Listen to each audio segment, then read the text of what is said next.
Hello? Pretty sure it's working.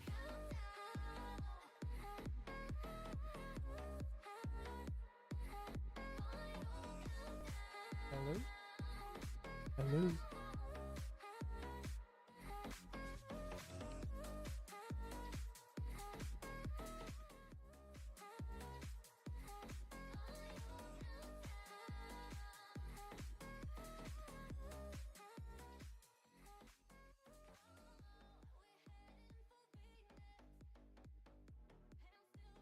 Hello?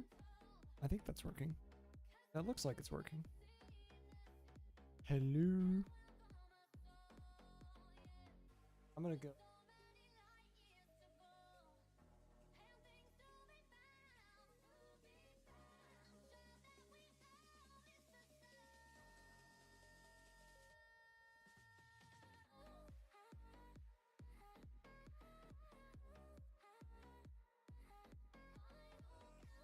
Up to.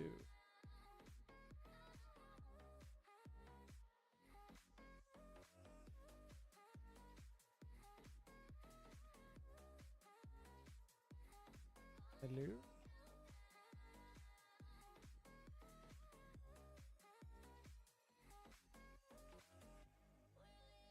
Try that.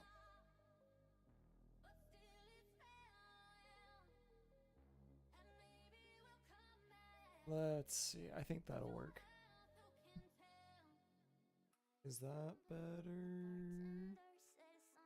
I don't know. For whatever reason it's being. It's going to annoy me if I don't. Okay, is this actually... Hello?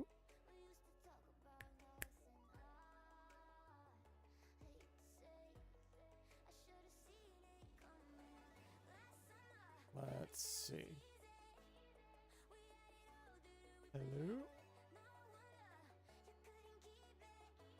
That's right, it's like...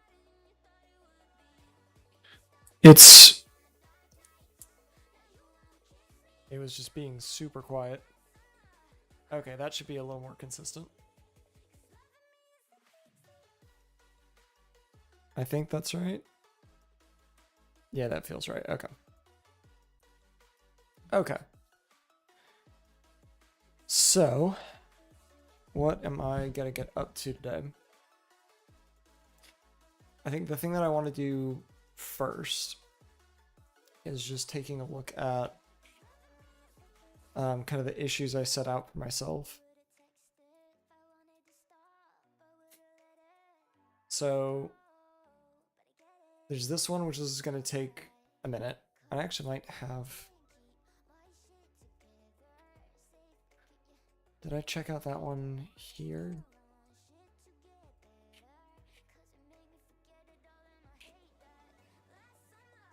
No, I checked out 7 here. Okay.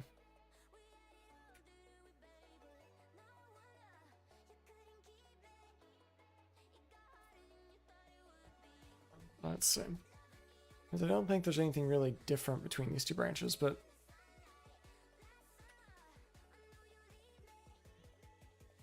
Alright. So the thing that I want to get done today... There's a few low-hanging fruits, like the providers are pretty easy.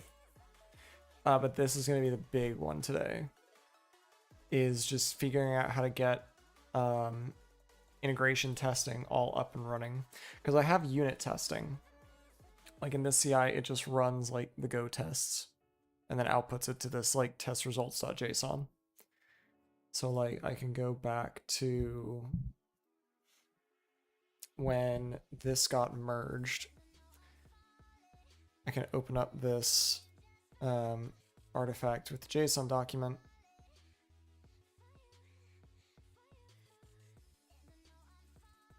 Right? Can I open it to...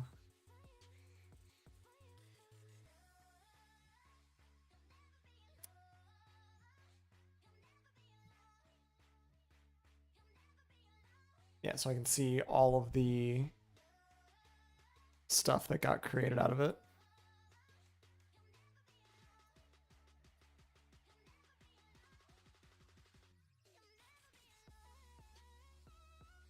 Since there's no failures, I don't think.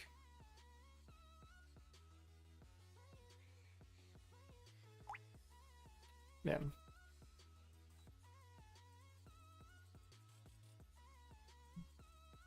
So all of that is all passing.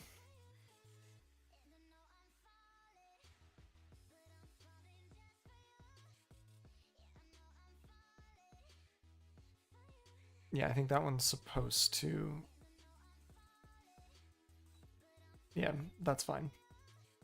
I'll figure that out. One sec.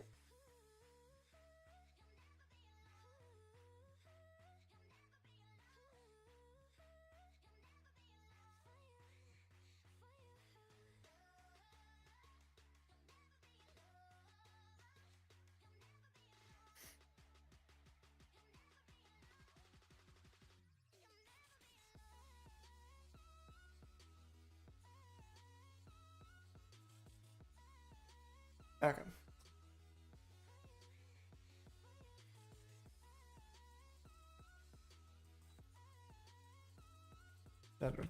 Okay. So, yeah, so all my tests here are good. What I want to be able to do is have something where I have like my test.txt that has like a bunch of different like template stuff in it, right? So like the env something, and then I have like a known good file, like, hey, it should output and equal this. So that way I can actually like get all this stuff out and then see, hey, this is either working or it's not. Like at an actual functional level. So real quick. Yeah, everything's fine. So in this GitHub workflow,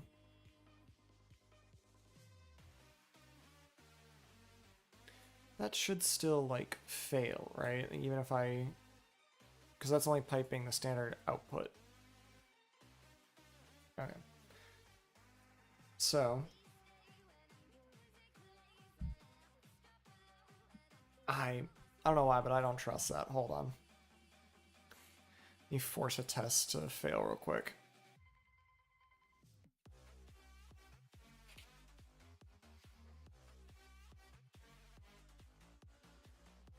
So it does give me a bad... It still does give me a bad output, but...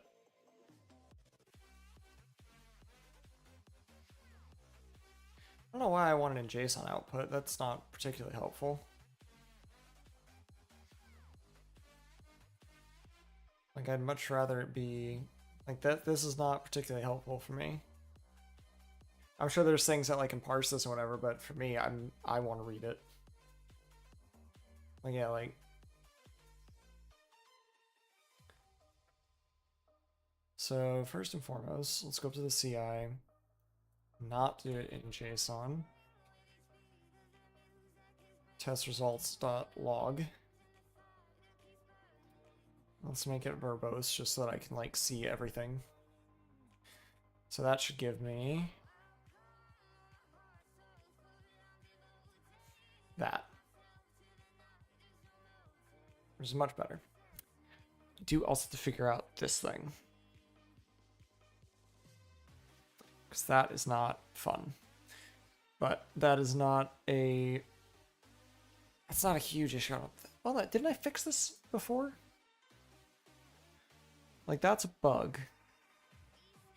So let's do this. Let's push this up. Run tests in log format. Push that up, and then let's do this.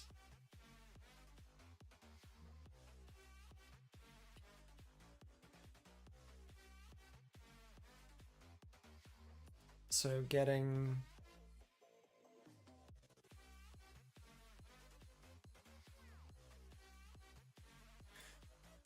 Because yeah, it's in this template engine. I know exactly why. Because if I get the template functions and you look at the parse string, it tries to make it an integer or a float first, and it just doesn't like that. So that's why you get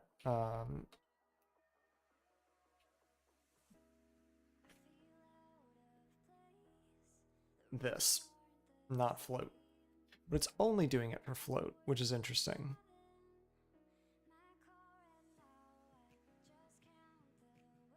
Because it shouldn't be...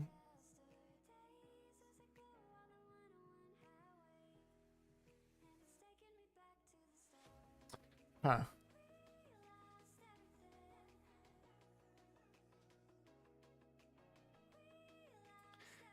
Is that because of... It's under test parse string. So it's getting this. I wonder if it's because...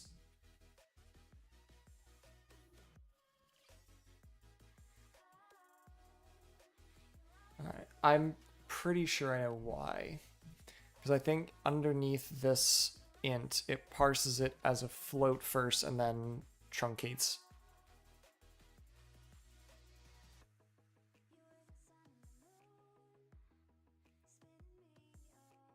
Yeah.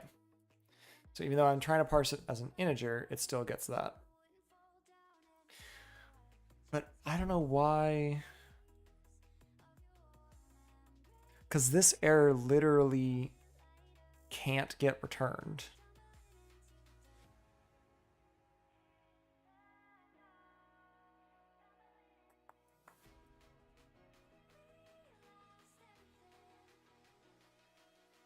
Maybe that was a thing I did in the...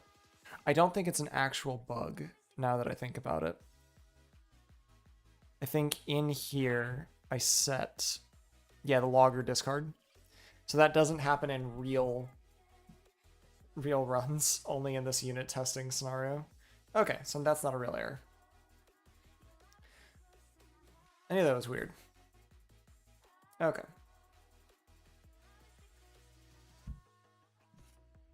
So right now, what I need to be doing is...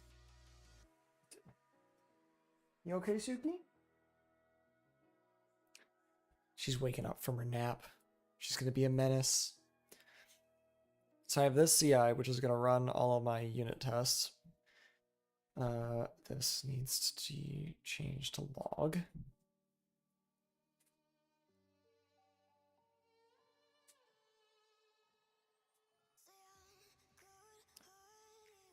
Hey, how are you?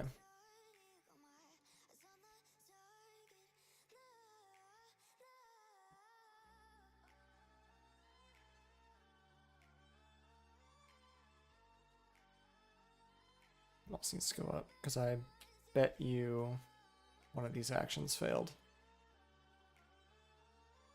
Oh, it worked. It must just not have uploaded anything. Yeah, because there's nothing here.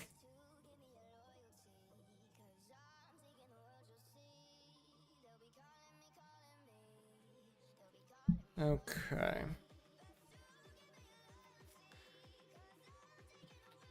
So, next thing up. Not much, how are you doing?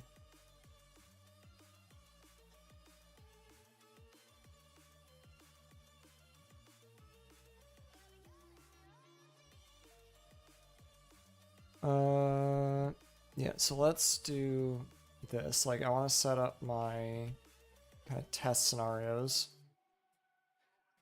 in each folder. So it's gonna have... Let's just do like basic.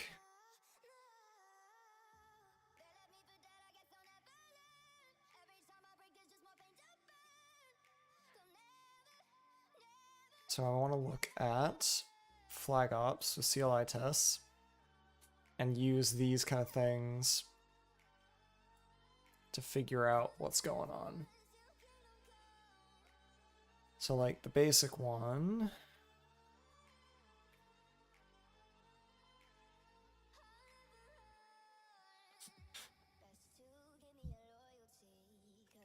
these. I need this, and then just test.txt.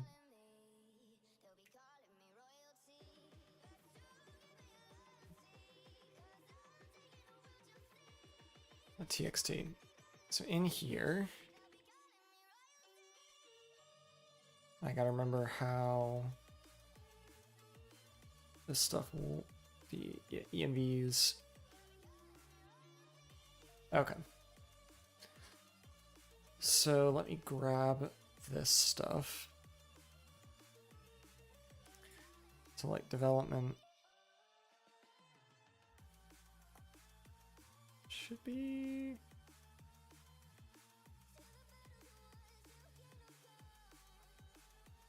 where is it? Oh, right, it's an SDK. Okay, keys now. So we'll just call this production just for whatever. So then in test, like the super most basic version of this is like env nginx. I'll actually do this. So I'll create string feature enabled test string. I'm doing pretty good, just trying to get some work done on some projects. Hopefully I'll have this testing framework set up so I can be like super confident when I push new features that I didn't break anything.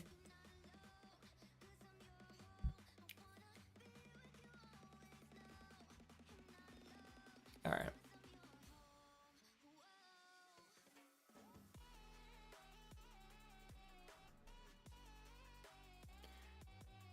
All right. So do this. So env string feature.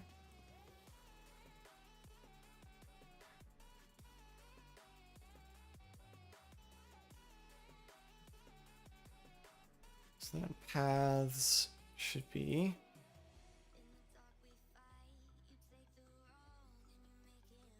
path basic, env production dest type file path basic slash output dot txt. Upsert is true. So if I go into tests and I run flag ops, should get right. So I need output basic test.txt.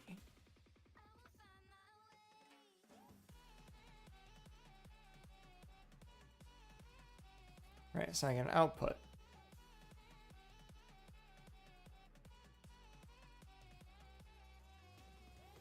Right, I forgot. The like first principle of this thing. It uses different stuff. Right, so it's test string and the output should be test string.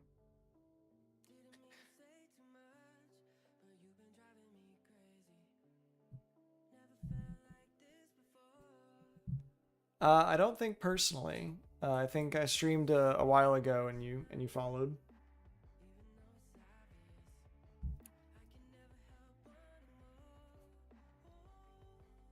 So let's see. I've got all of this. Clean that up. So let's do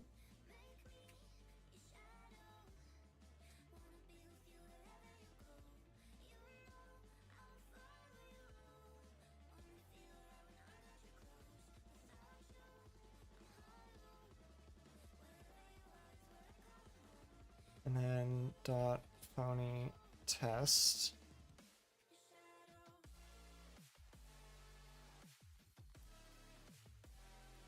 I think I remember you from the last time I streamed, yeah. So then flag ops, and then I want to know like bash R2 files the same.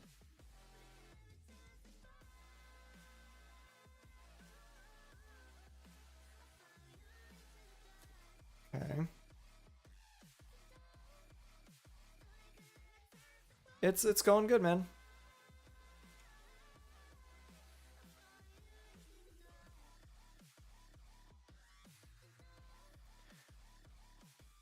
Flag ops and CMP expected and basic output.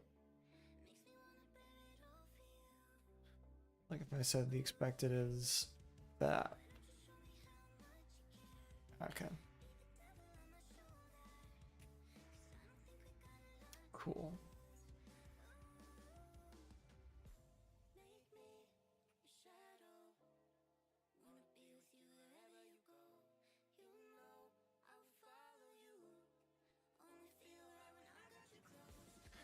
So then CMP basic slash output.txt and basic slash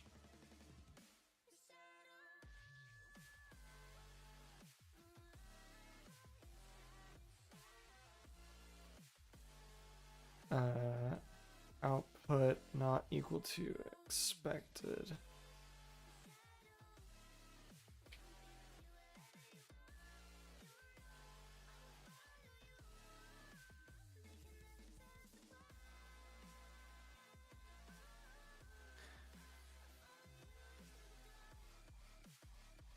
All tests passed. Okay. So now I should be able to say make test, and all the tests pass.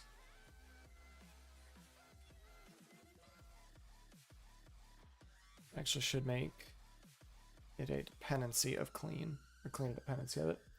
Yeah, I'm a software engineer, and I guess I spend half my time as a software engineer, half my time as a DevOps engineer. So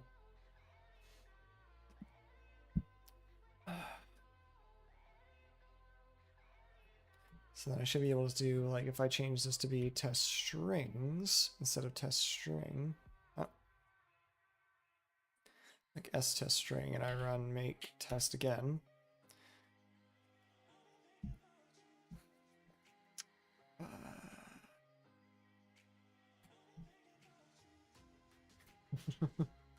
This is different content.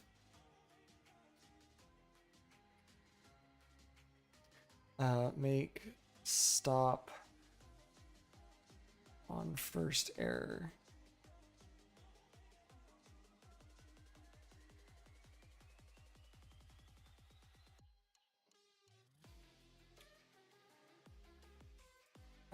Like, and exit one.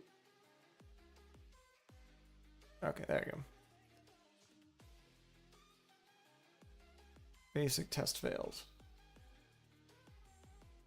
Cool. So now this doesn't work until I do that.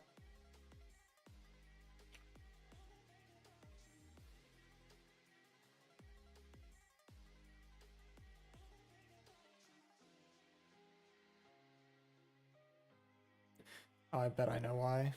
It's because of this. There you go.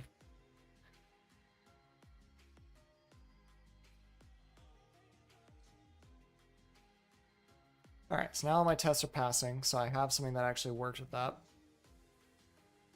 So then just to make sure, actually let me do this. Let me make an actual branch for this.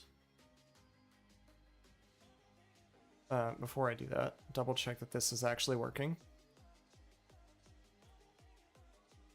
Yeah, so there's all of my tests passing.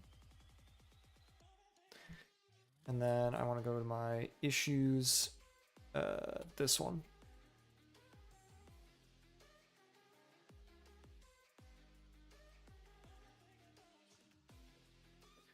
All right. So now I have some stuff to test with.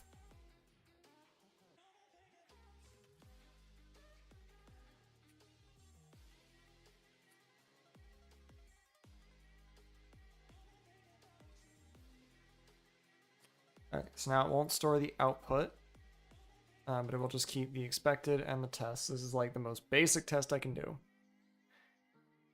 So let's get this up.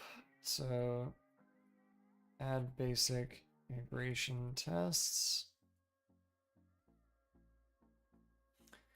So now what I want to do is have 2 jobs in CI.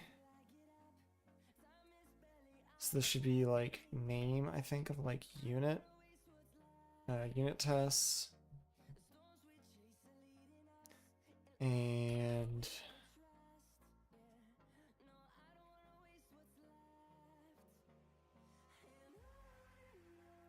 then this other one is going to be integration tests.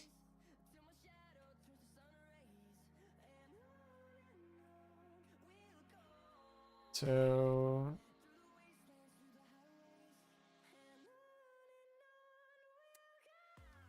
do a few things. Like this is going to be the same.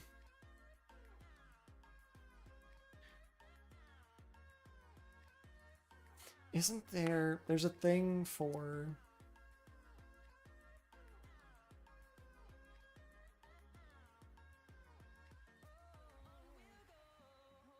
I need to like build the binary and then do the thing with it.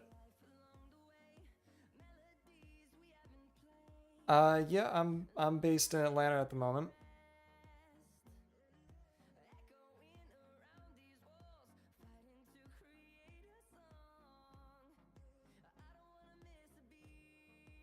Run, go build, -O.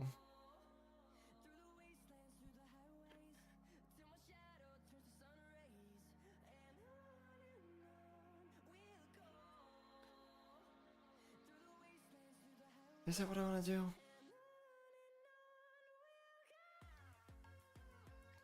I guess it is.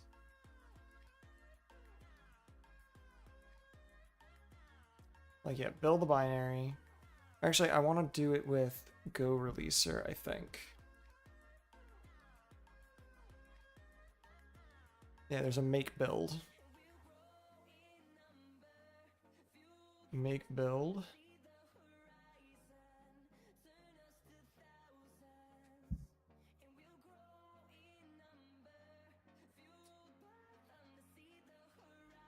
Which means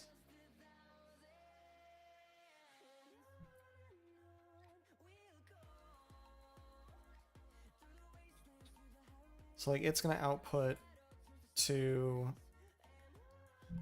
this under dist. I'm gonna get that.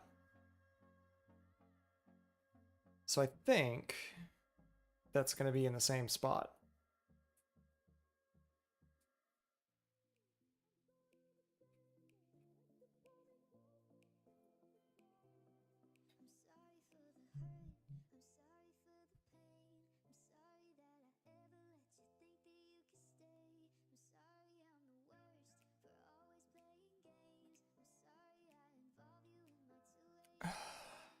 Let's see. So I've got the binary.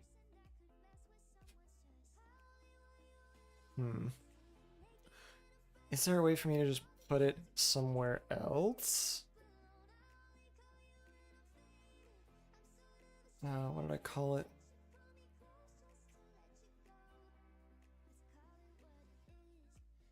Okay, there we go. So let's make one called build test. Go releaser build snapshot clean single target output to tests.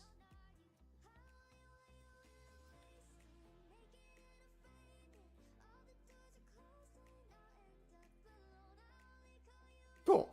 So now it's gonna be there. So in here I can do make build tests.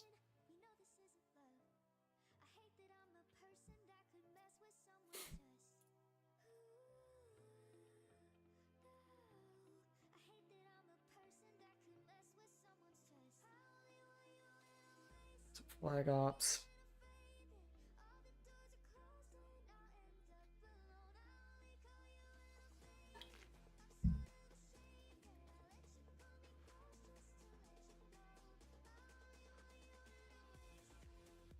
I then there's a thing of like,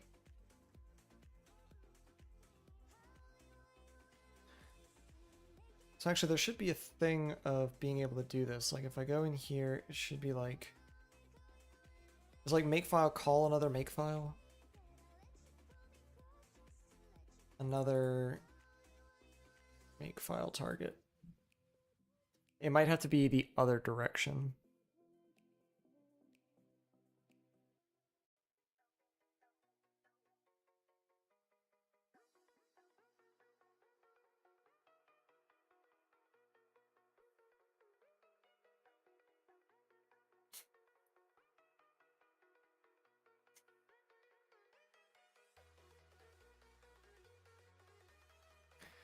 So I think what I can do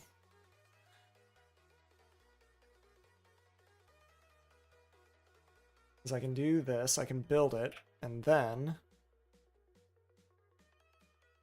make -c tests.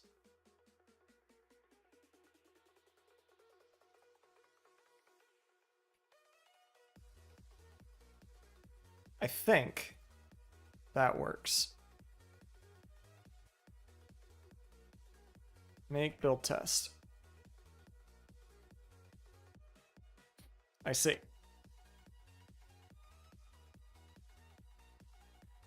So that does work.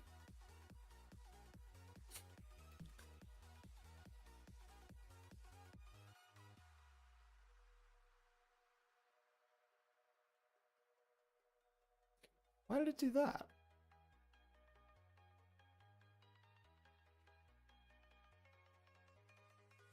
That's weird.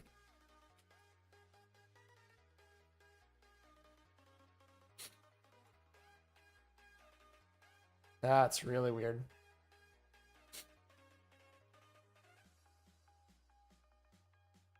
Oh, I know exactly why I did it. It put, God damn it. It's in template engine where I put the headers and stuff, but that shouldn't do that. Like these should be, huh.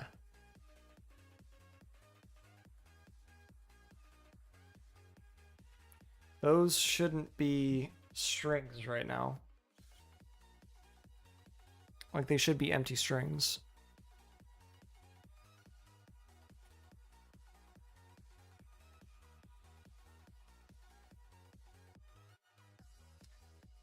Because in here,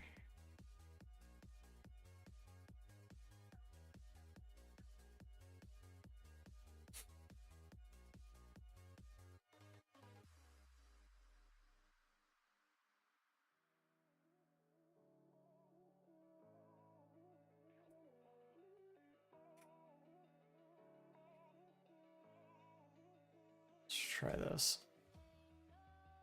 Logris.info.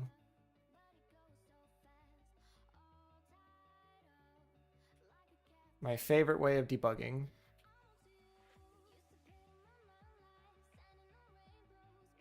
Yeah, header and footer are, all right, dot path sub 0 dot destination dot header. Yeah, is nothing.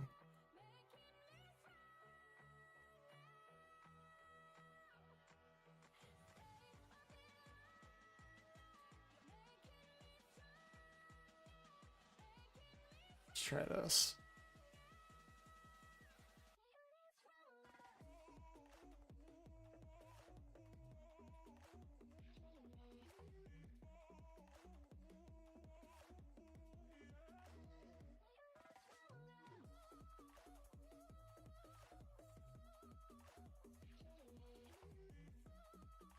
Yeah, it's literally an empty array. So why is it getting this?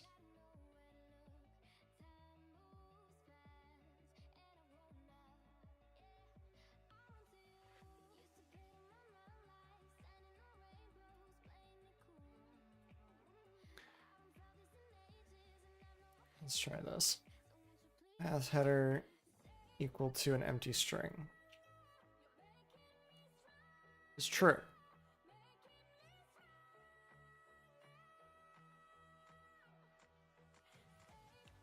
All right.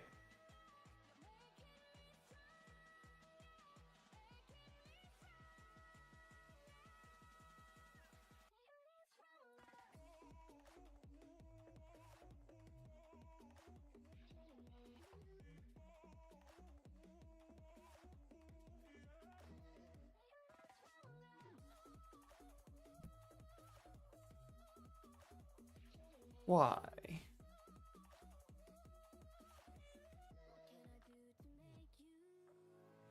Why is that there? Oh, I'm just a gigantic idiot. I left that in there.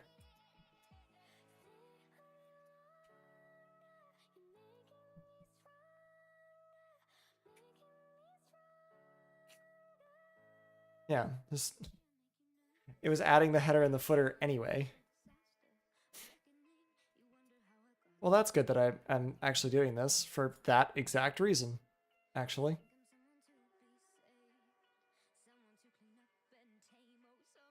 So then in the CI, yeah, if I do this,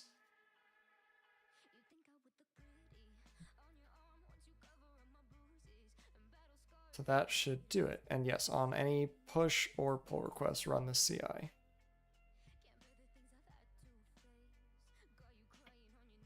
Add workflow for integration tests. And let's see if this stuff actually works.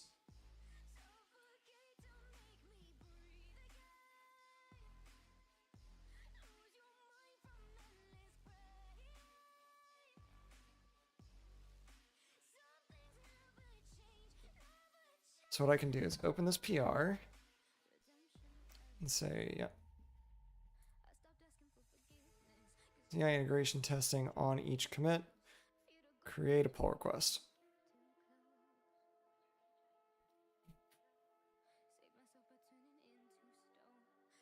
It's going to be blocked until both of these things are going. So I also need to change the rules for this stuff right now. So branches, edit. So I don't want tests. I want integration tests.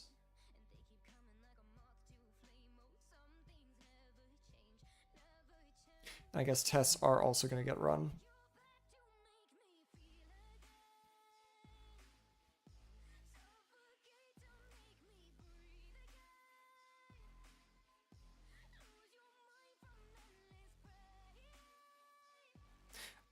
Go releaser isn't in there. Okay, so that's something I gotta fix. So for now, let me actually just turn these things off so that it doesn't interfere.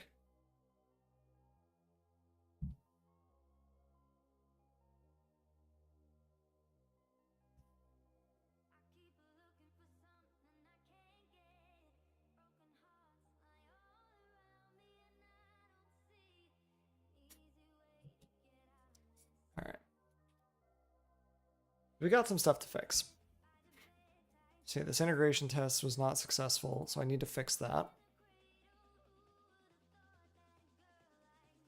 All right, I need go releaser set up.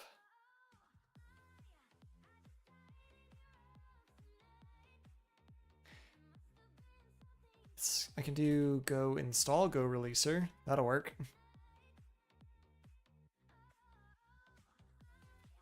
GitHub actions.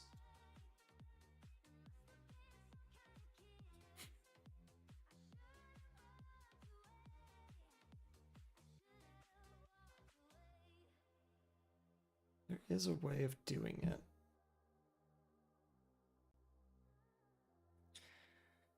Yeah, okay, I can do that.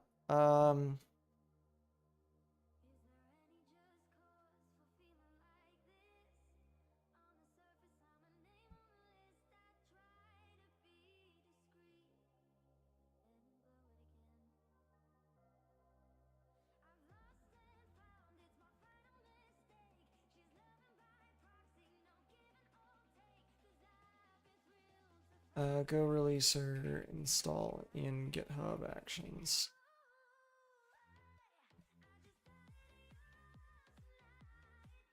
Yeah, there's run and that, but I want it to just be installed, not run. Alright, well, I guess I'm just set up go, install dependencies.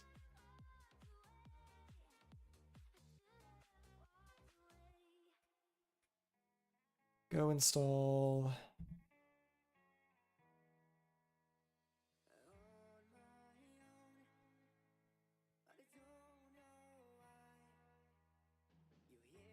Don't want it to be the most recent one though.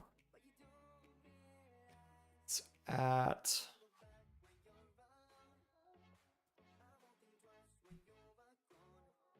where is it? It's the 1.26.2.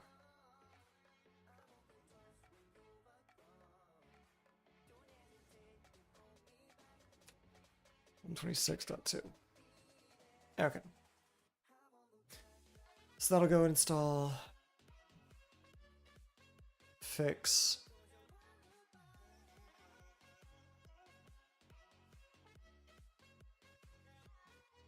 So let's see.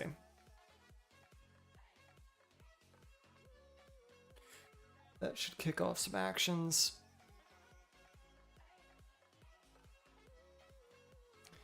Can I...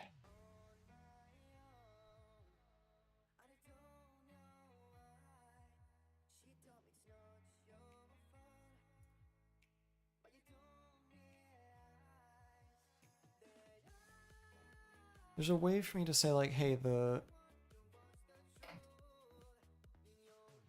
yeah, require one, don't worry about that. Yeah, so you can't push directly to main, which is probably a good thing.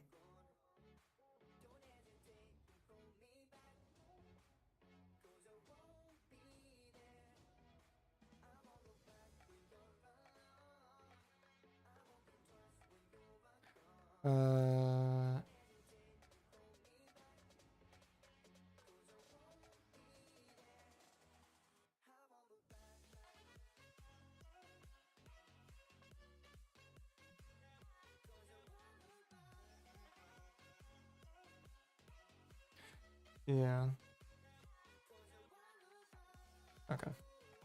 So I think that's all I can do for right now. Let's look back at the PR. Is this actually working?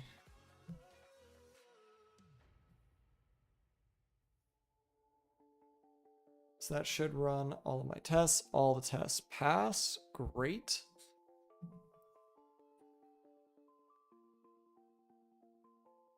So what I want to know is if I change this a little bit to like test string z, and I rerun this, I want to know if it actually fails.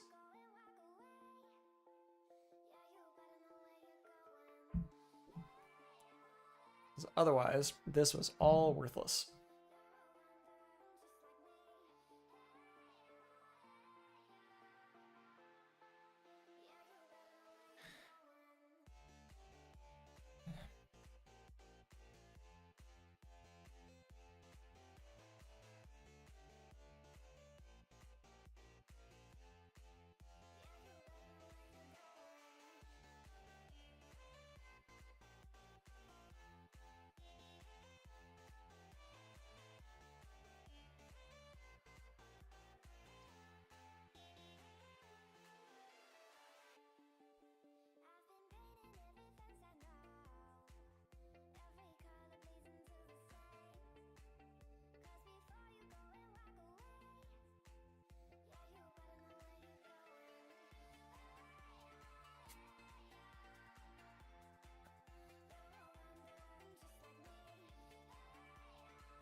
Okay.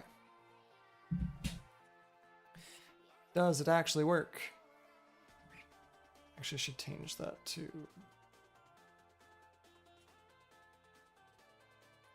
Aha, and it actually doesn't work. Cool. So I can change this back to test string. Hey, how you doing, McWilco?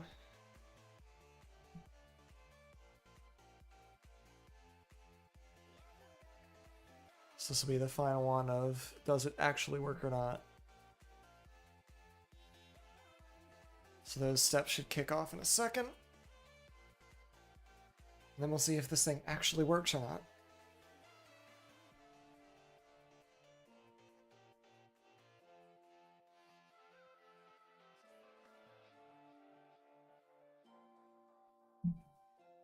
Can I do like a GitHub require commit pattern?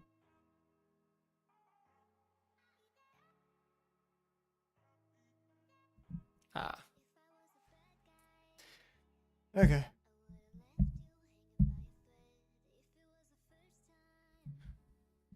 It's under here, I'm pretty sure. Yeah, all of them have this stuff.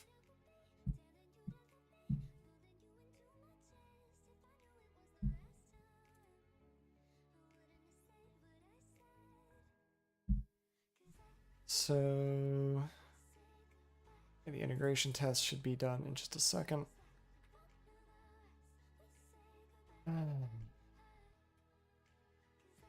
GitHub actions, go install cache. Yeah.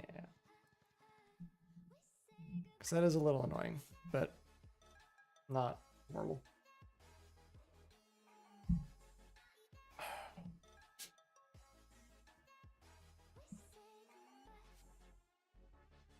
Perfect. Squash this into CI integration testing workflow. Squash that, which is automatically deleted. Perfect. So now those actions will kick off where we have CI.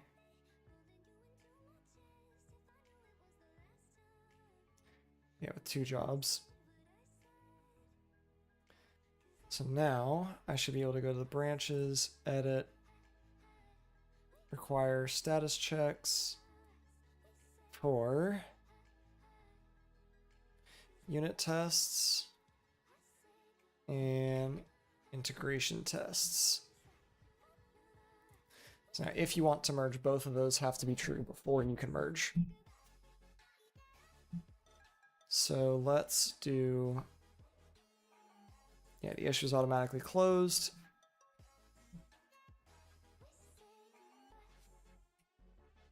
So now that's all up to date.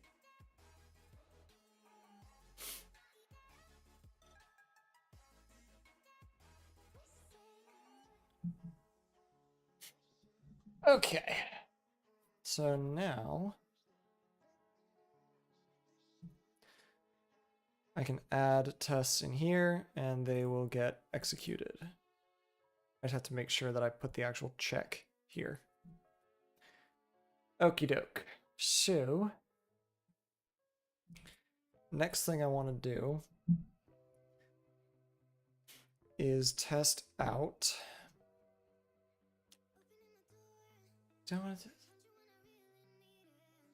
I think I want to add like some basic, I want to add the basic integration tests, and then I'll move on to adding the from env one. So this is going to be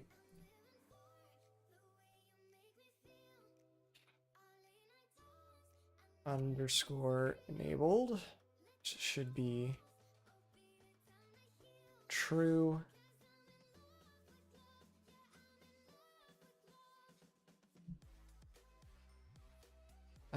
Integer feature, it should come out as 3.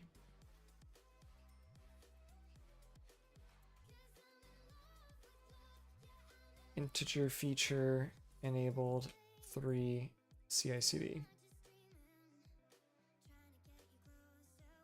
All right, so if I make build test, all the tests pass. Perfect. So basic, let's do another one called additional. This will also serve as more or less of a more or less documentation. So like test.txt.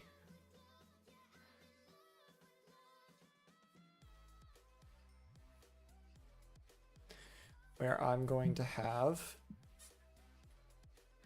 if env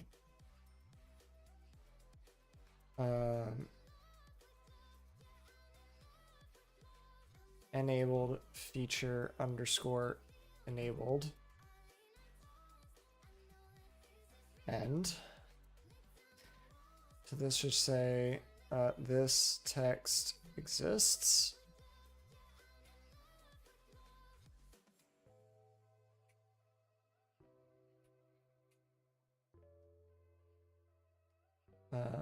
We'll say another one called disabled feature. This text should not be shown. So then our expected.txt, you actually see,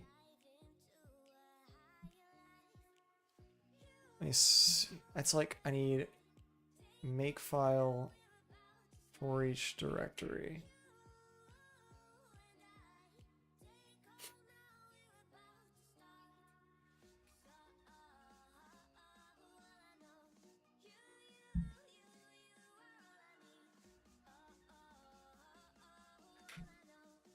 So subders wildcard.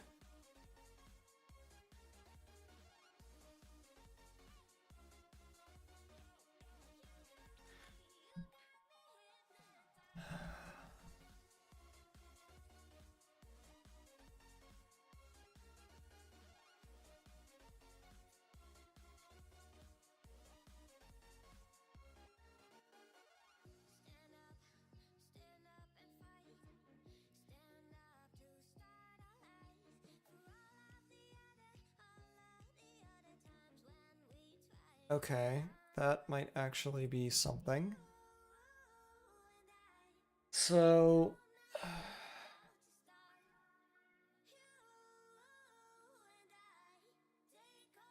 okay.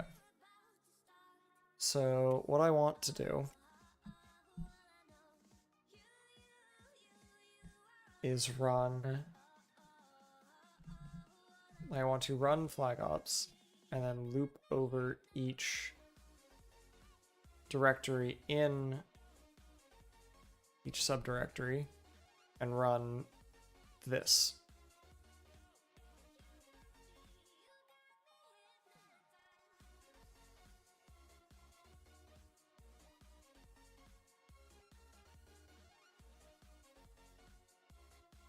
I'm not even sure what that is.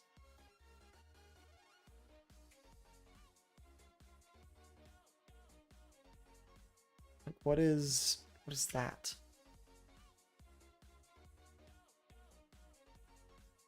I don't know.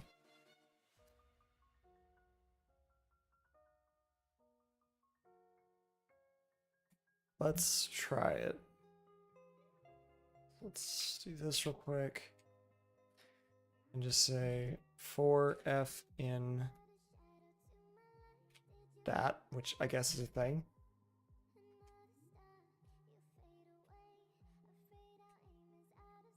Running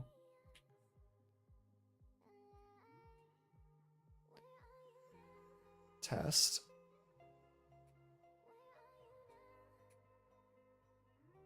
Done.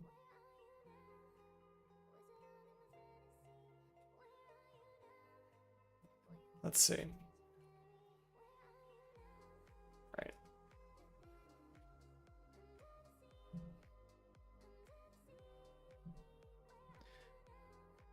Running cleaned? What? Oh, that's the target, isn't it? Okay, no, that's not what I want.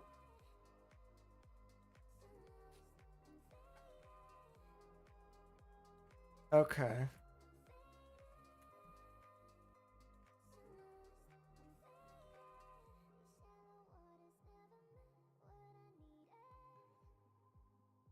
Basic conditional flag ops make file.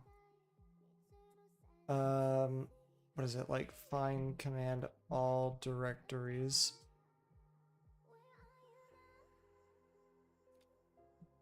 It's like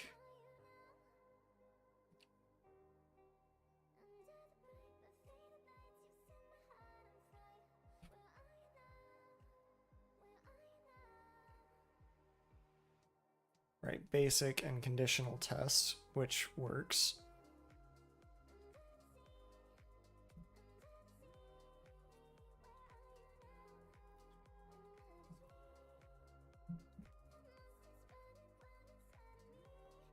Okay, that works. So now I have basic and conditional. And then what I want to do is take this.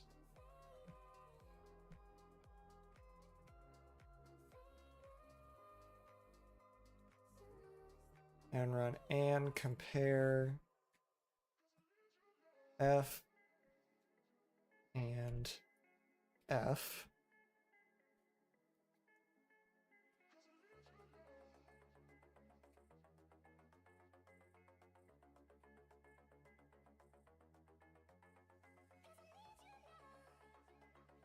All right.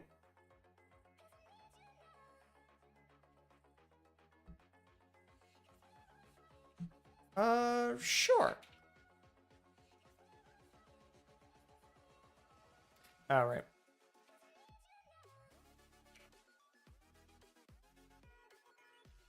Cool. So now that is a fully, like, that, like, whole integration thing works without a problem. So I can move this up to tests.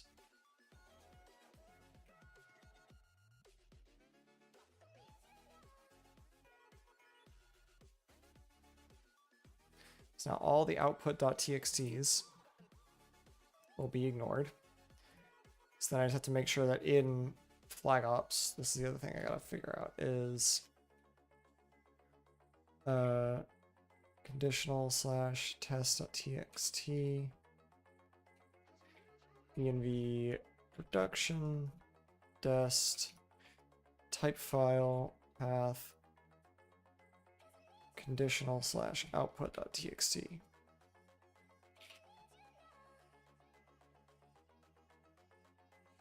Yeah, so that thing's not found. So the one that it's getting is enabled feature, which is enabled CICD, and then a disabled feature, also part of CICD.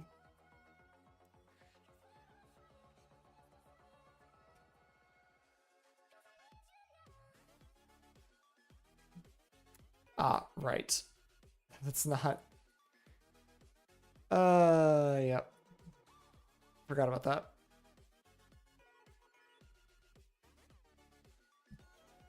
So yeah, both of these get removed.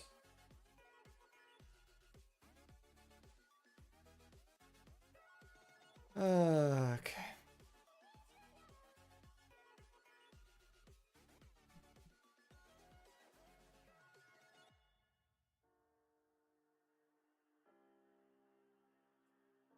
Right, okay. So that's a disabled feature. This is an enabled feature. CICD. So now I can actually look at the output of the conditional. Okay, so it is working. I just have to get the formatting right.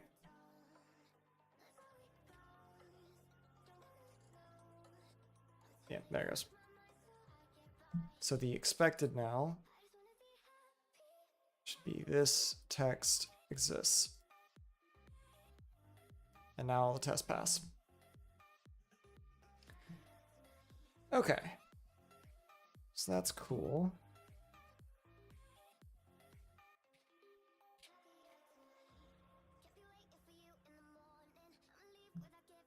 CI add conditional test. Cool.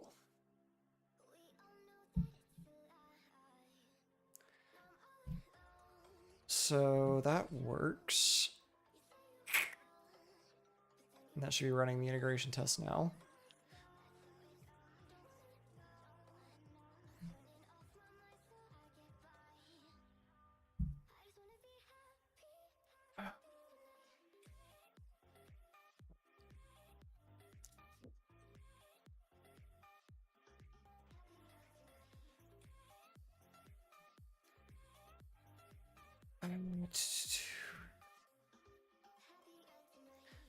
Okay, so now I can try the from env provider.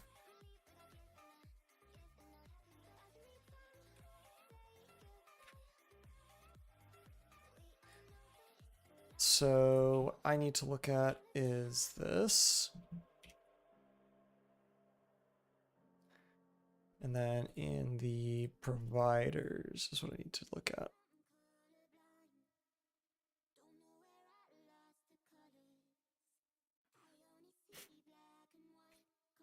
Func configure from env provider. Name string env config dot environment.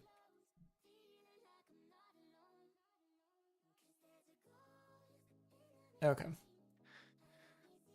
So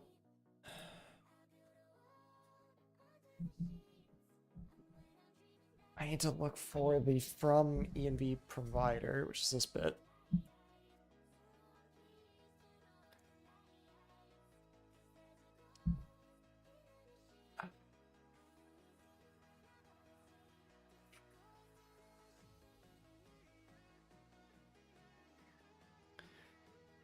So that's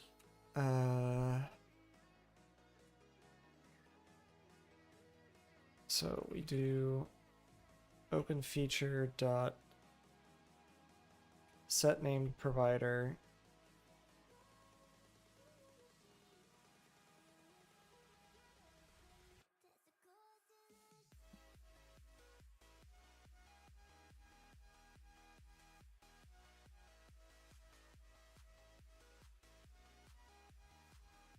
from env, which is supposed to be this thing.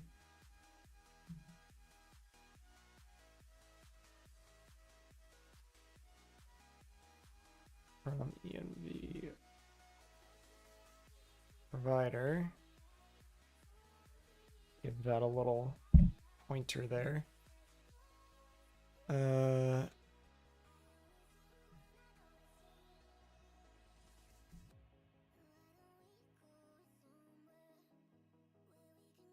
So that's the env provider. So now I can say return open feature dot new client.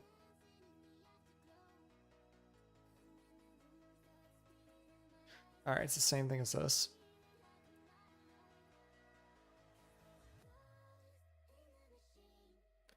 Dot with logger dot discard nil.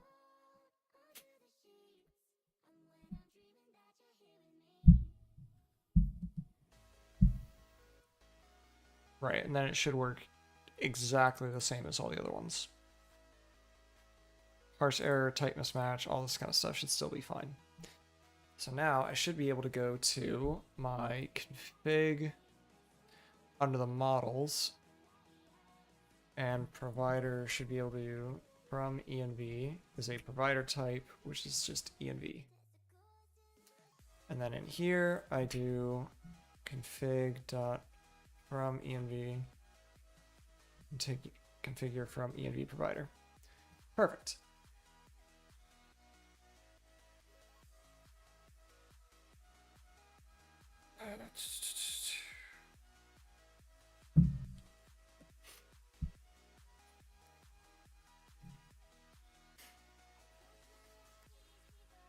So I think that will do it.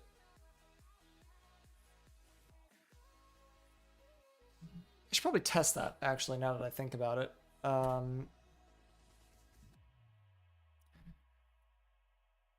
So in my integration tests, what I should be able to do is call this like flagsmith. Have that work for these.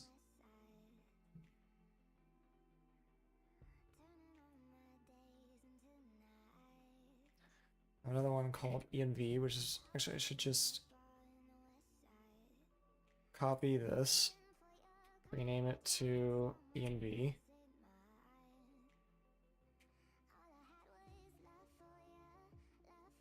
Provider env. Copy this. Make this env, env, env.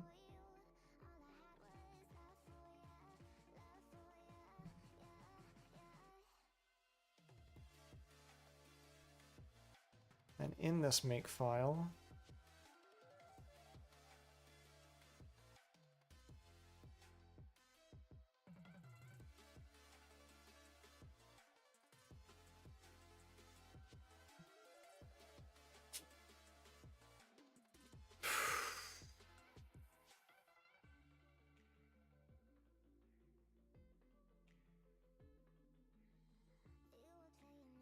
okay.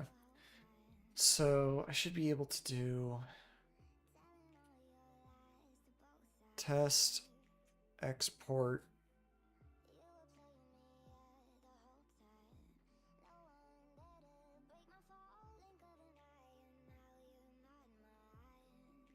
so I have to export two environment variables, one for string feature and the other for integer feature.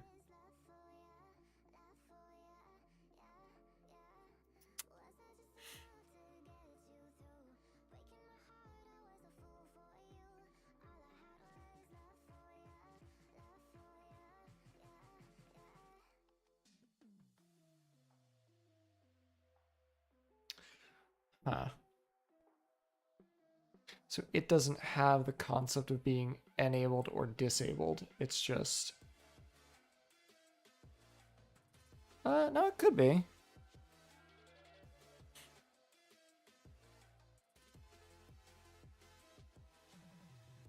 Okay, so enabled is just does it exist. So I want to export a string feature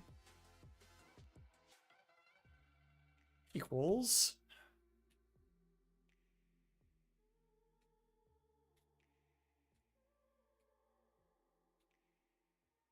default variant test string test export integer feature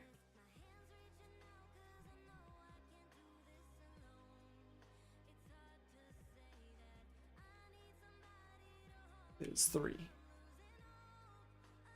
So let's check.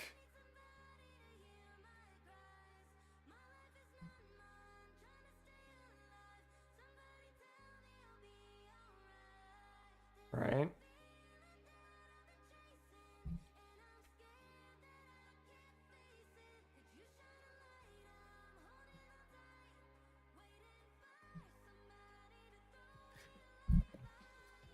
Okay.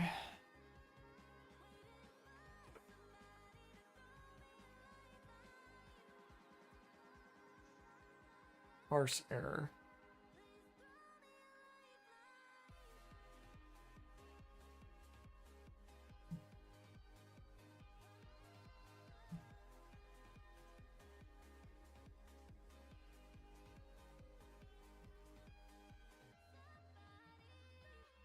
That supposedly works.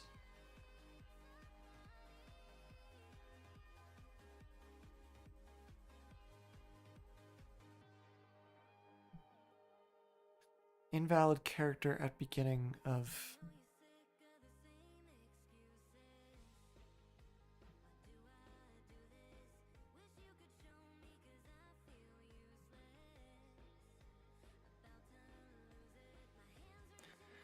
But it doesn't tell me what the parse error is.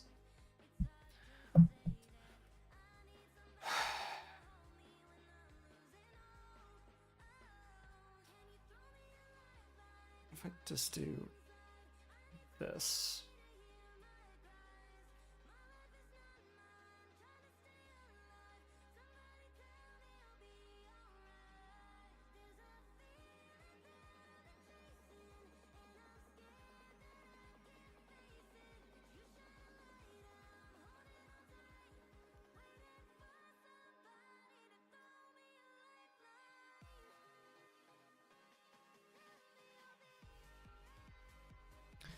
I wonder if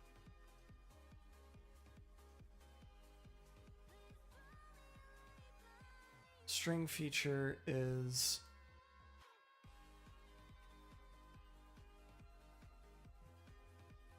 right. If I then go into tests,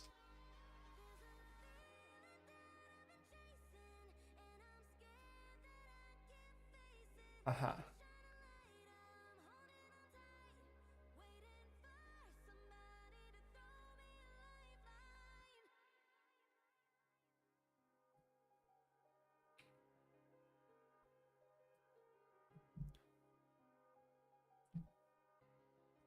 Parse error invalid character D, looking for beginning of object key string.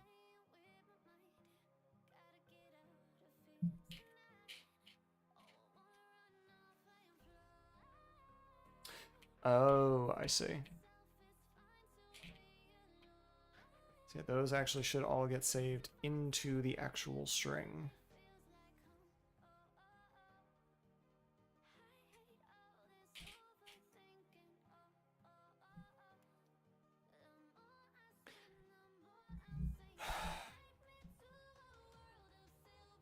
Why?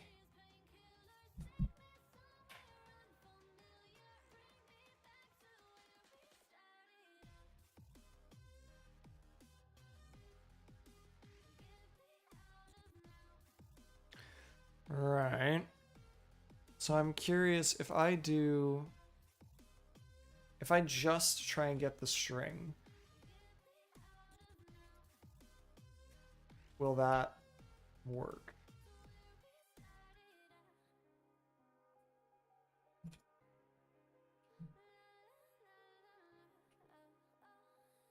No. Parse error. But no actual error with the parse.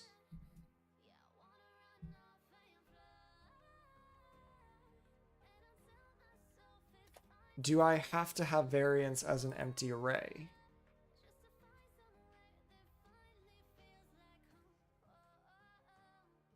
Does this object have to be complete?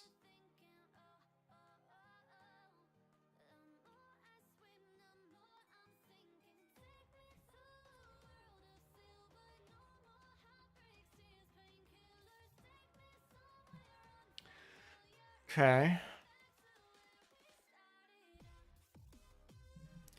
So it did say a parse error, a required default variant doesn't exist, or the store flag cannot be parsed.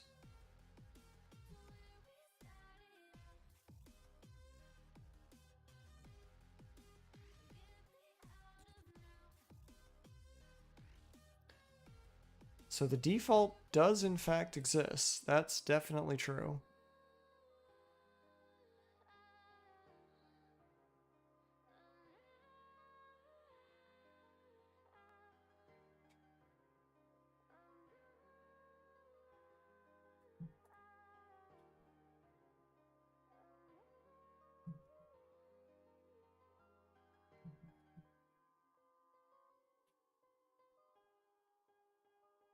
It's gonna give me, yep. Okay, so that's not it. That's fine. Does it need this?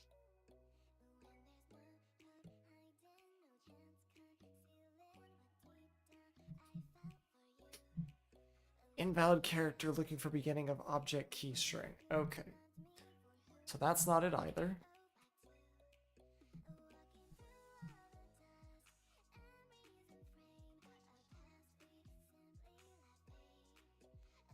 You know what? Let me just use their checks. Like, let me just grab this whole thing. And I'll just use that. So the test is now going to be, am I yellow?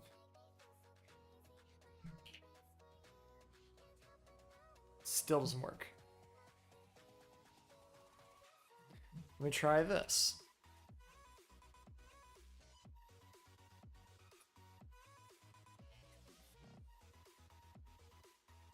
Okay, so it is a bash issue.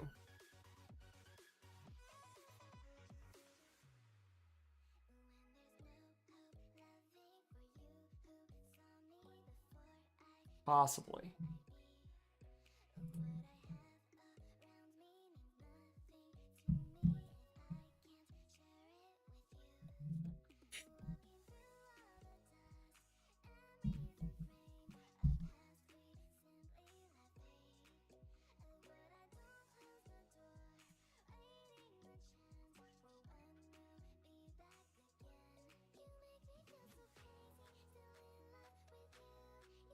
Okay.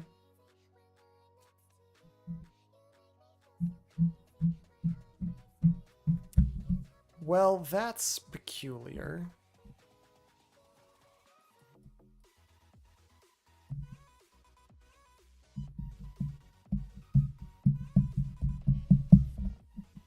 Why?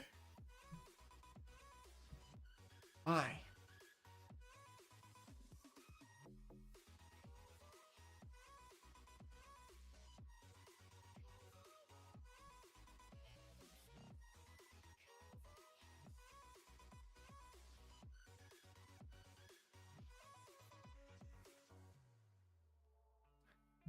Don't...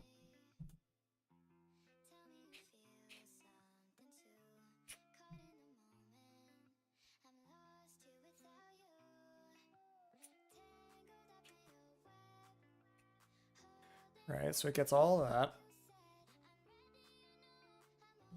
Oh, is it literally the spacing? Is that its issue?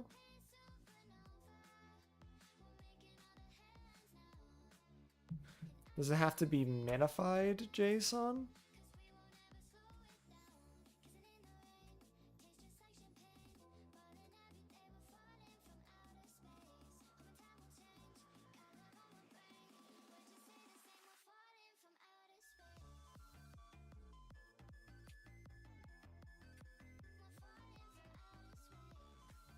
Nope, still can't do it.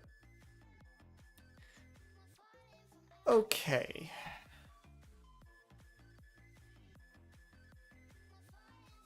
So...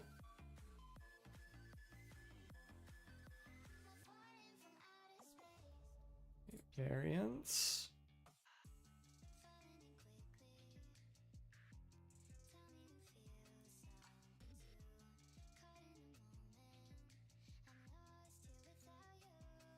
Still nothing.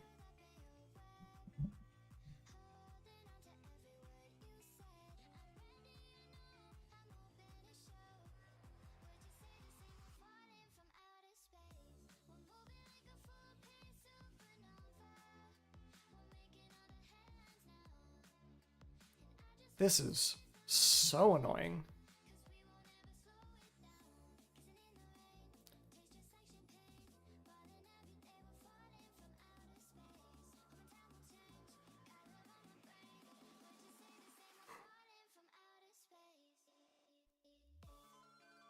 Hold on.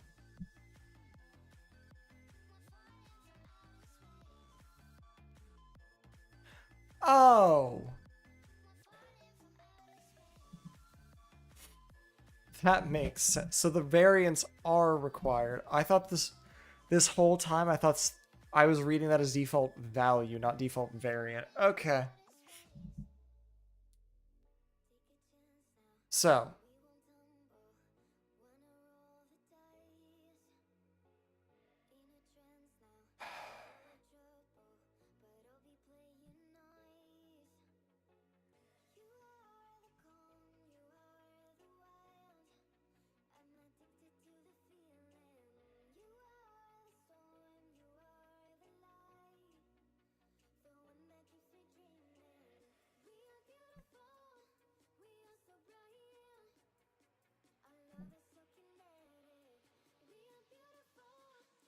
string, string,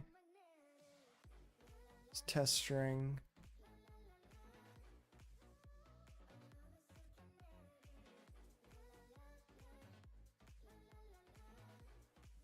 Okay. So string feature is that. And for the moment, let's just make sure this works. And so the expected output for this should be test dash string, or we'll make it test space string.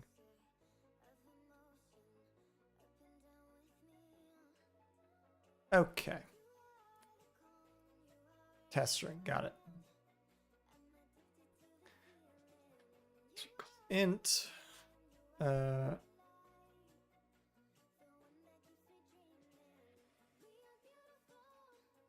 And this is going to be 3.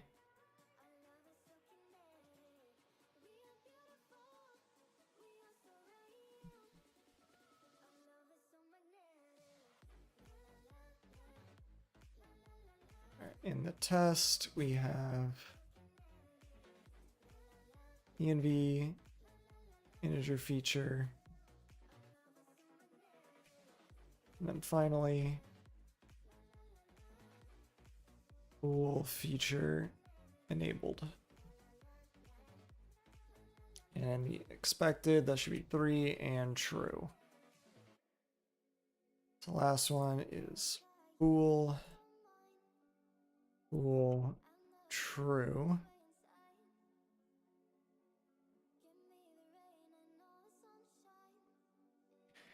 Export Boolean feature that.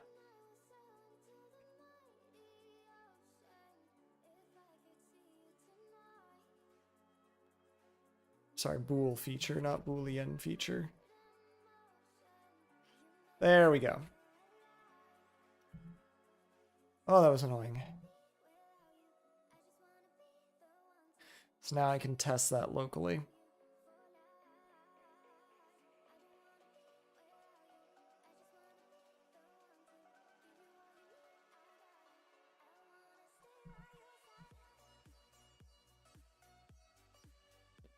Alrighty. This feature add from env provider.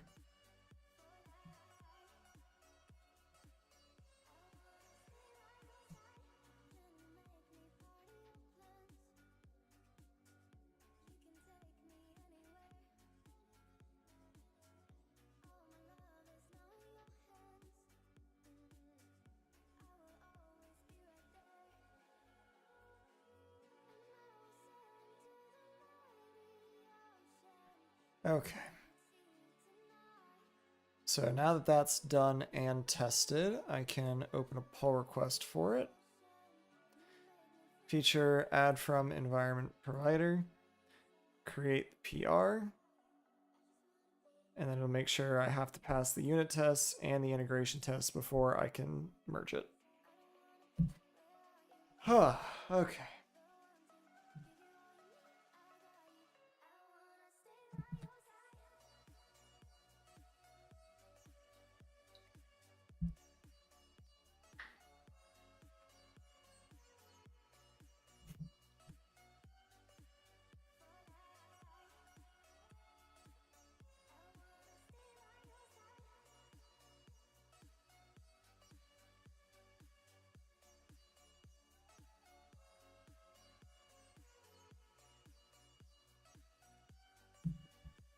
Let's see how all this goes.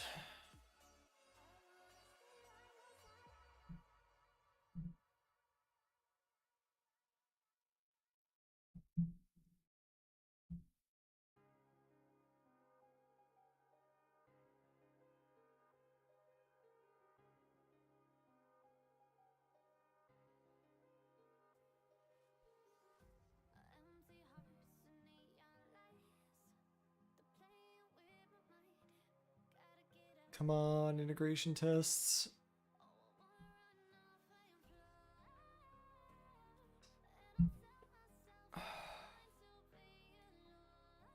This should actually work.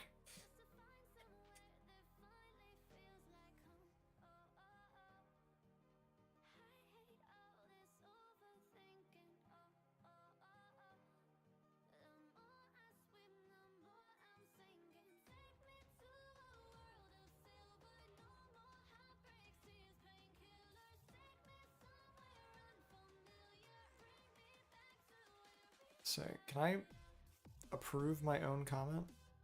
Approve my own stuff?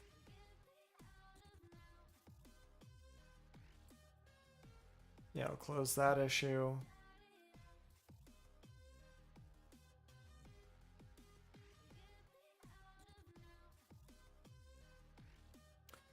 I wonder, can I? Can I approve my own PRs if I do that?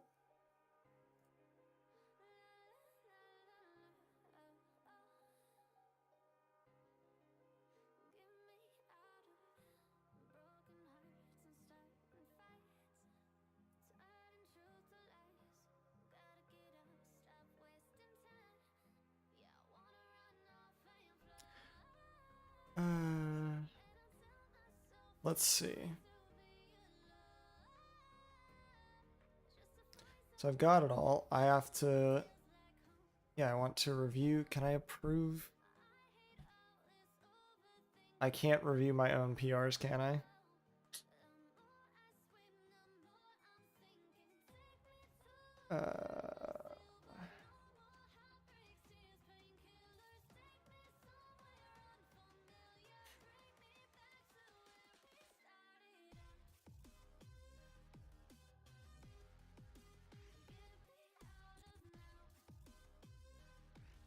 You say now, hold a minute.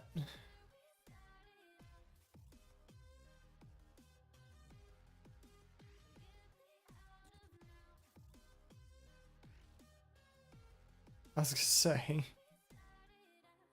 yeah, it can't be me, so that's a problem.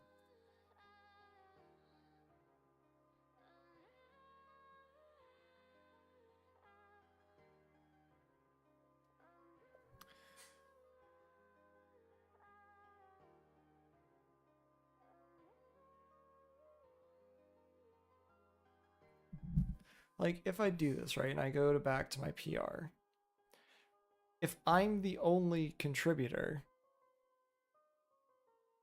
can I not just GitHub PR rules approvals? I'm the only contributor.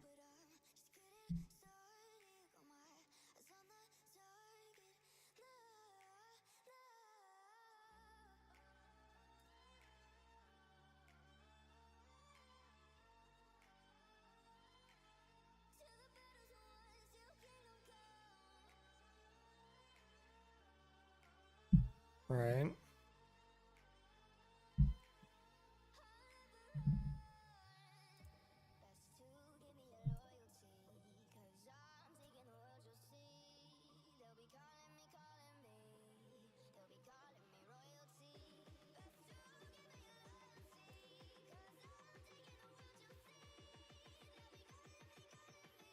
Hmm.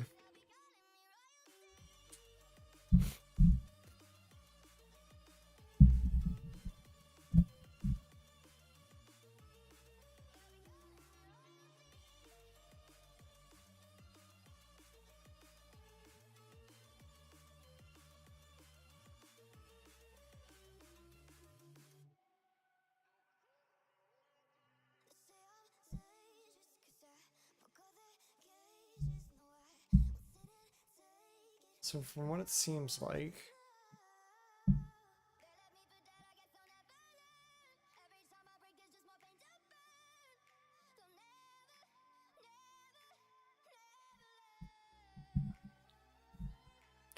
at least one approving review is required by reviewers with right access,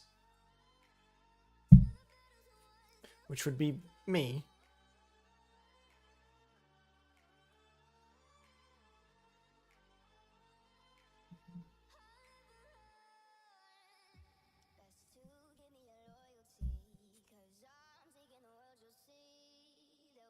Hmm. GitHub code owners. I see.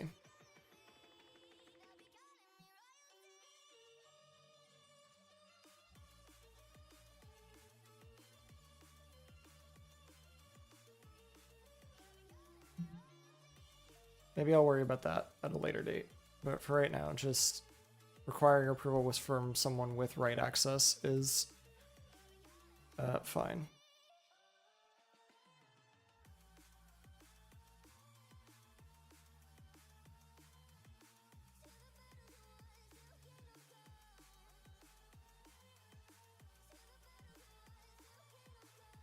All right.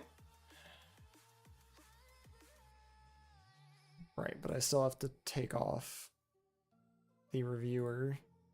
I can leave that, but I can just I'm the approver.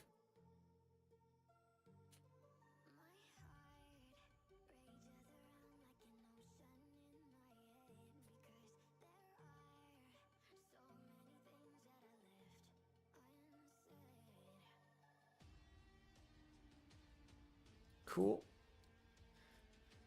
So then that should be running again, and I think with that I'll actually run a release of the new version. Because there's quite a few good changes in between the last version, which is somewhere, and that one.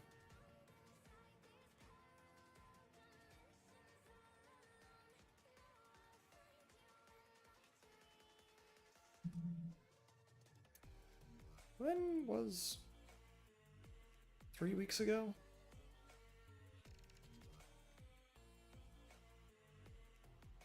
So it would have been like around here somewhere. So not a ton of stuff has changed, but like allowing the header and footer stuff. The CI test and now the from env provider is pretty good.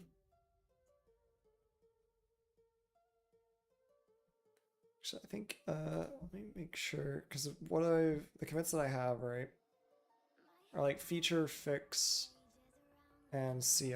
I'll just see how it goes. Not too worry about it. Assuming all the stuff passes, I'll do the release. All right.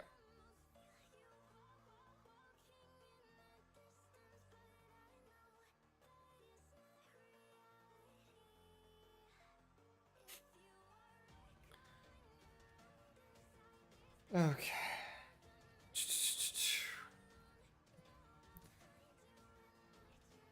Almost there.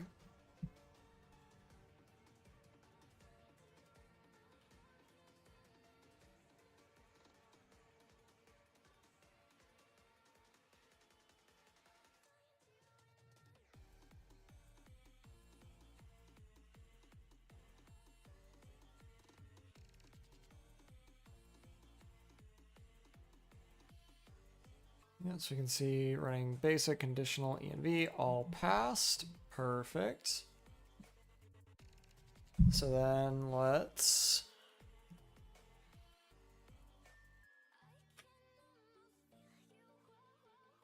pull that.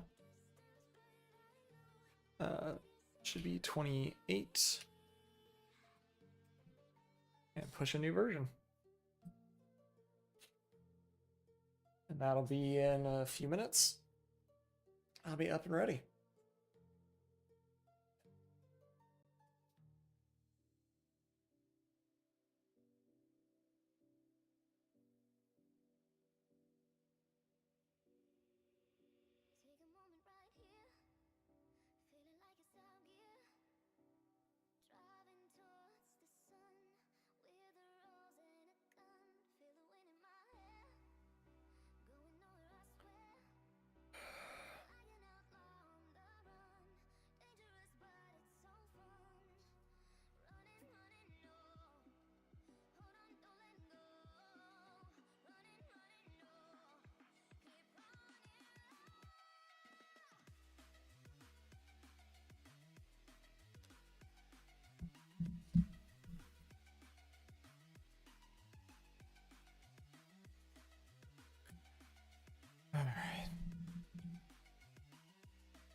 should be getting there. Yeah, it's just got to finish up the builds.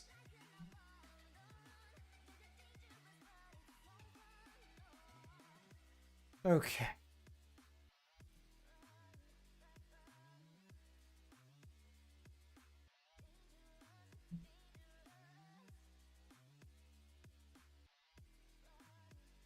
Let's see.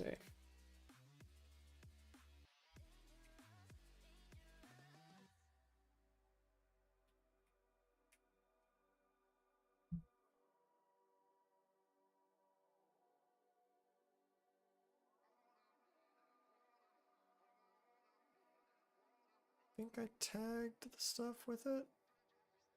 Oh no, it's under the demo stuff. Give this a tag of demo.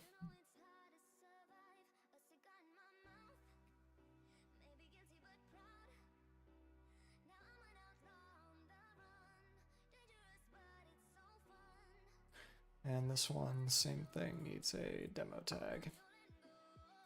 All right.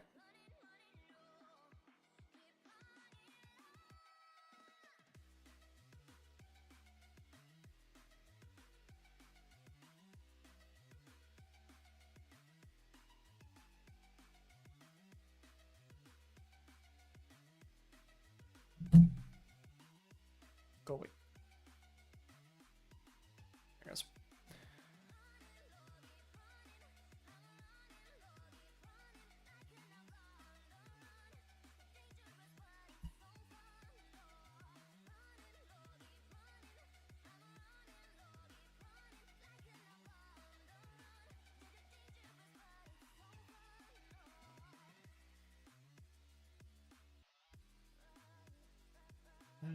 Get rid of that.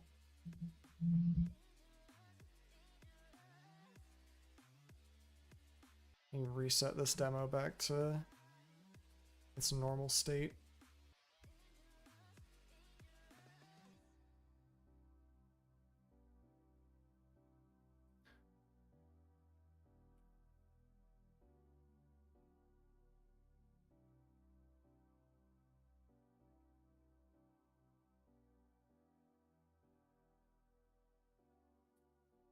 So I'll give a hard refresh.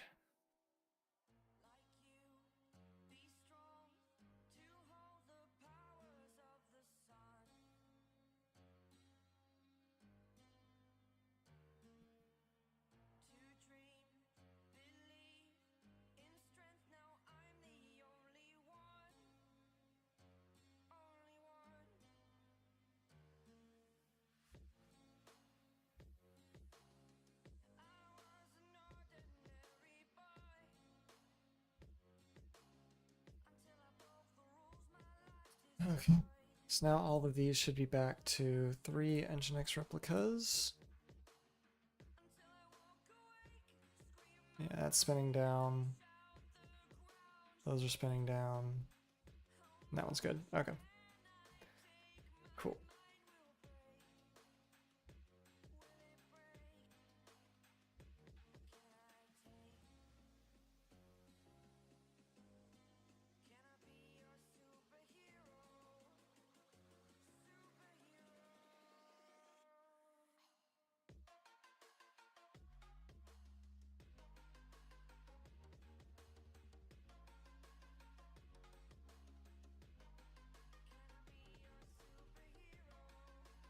Alrighty. So let me double check that that actually all got released. Yeah, so perfect. There should be a way.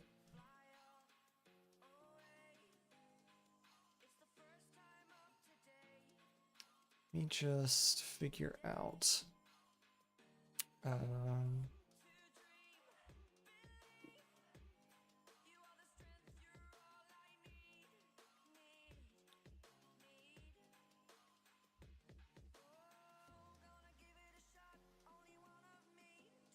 I'm using GitHub native.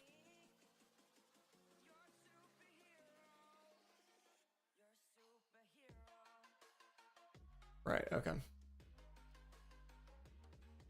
So I can do this.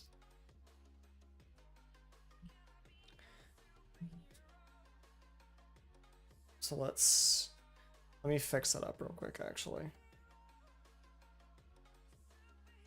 So under the change log, docs, test, and anything that starts with CI. And then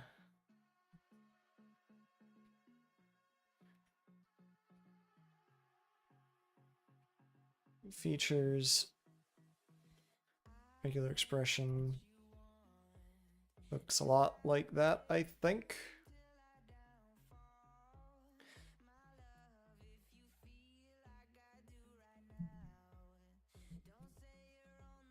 Feature.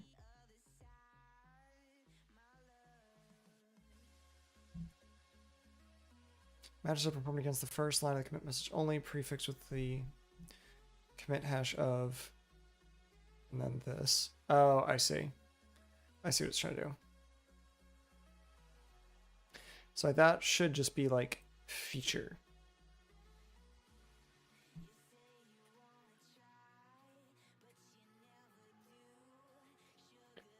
Title, bug fixes.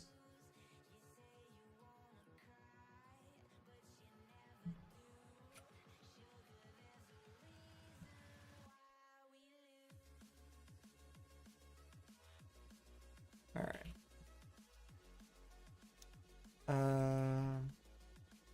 Let me just double check that this actually does what I think it does.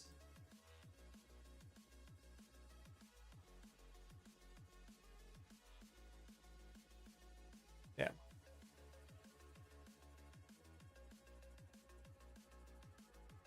Yeah, okay. Cool.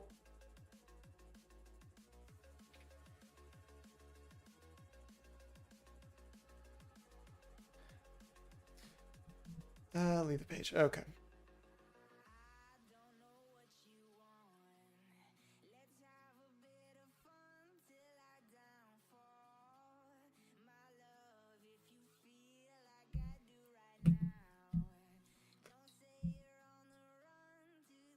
So at this point,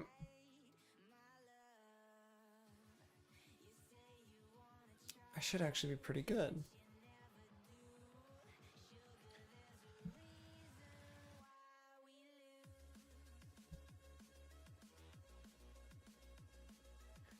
Okay. So I think I should actually like show off what this whole thing does. I kind of want to try and make it somewhat recordable. So let me get into a somewhat good state, and then I'll go through the whole demo, and then maybe I can extract that from the VOD and put that up as a video.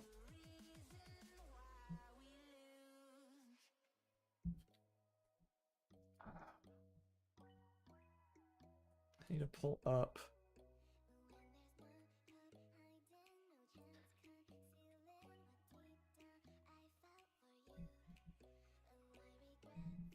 Now I want to go to the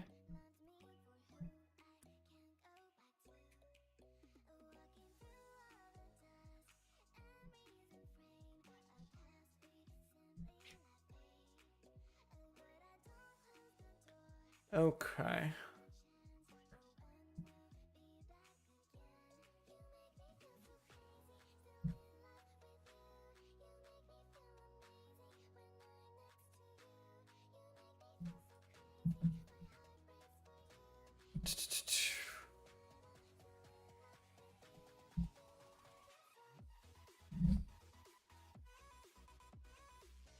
That can go away. Let me try to get rid of everything that's in the way here.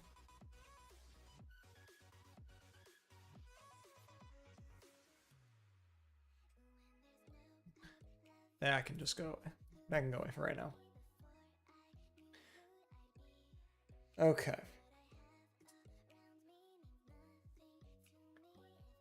I'm not gonna record it out. I'm not gonna record it on stream. I'll do that later. But I do just want to go through like double checking that all the stuff actually works. So I have 3 sort of demo apps set up with each of them pretending to be in another cluster. And I am able to take those elements about the application and the Git repo and all that and pass them over to FlagOps as these properties or these parameters.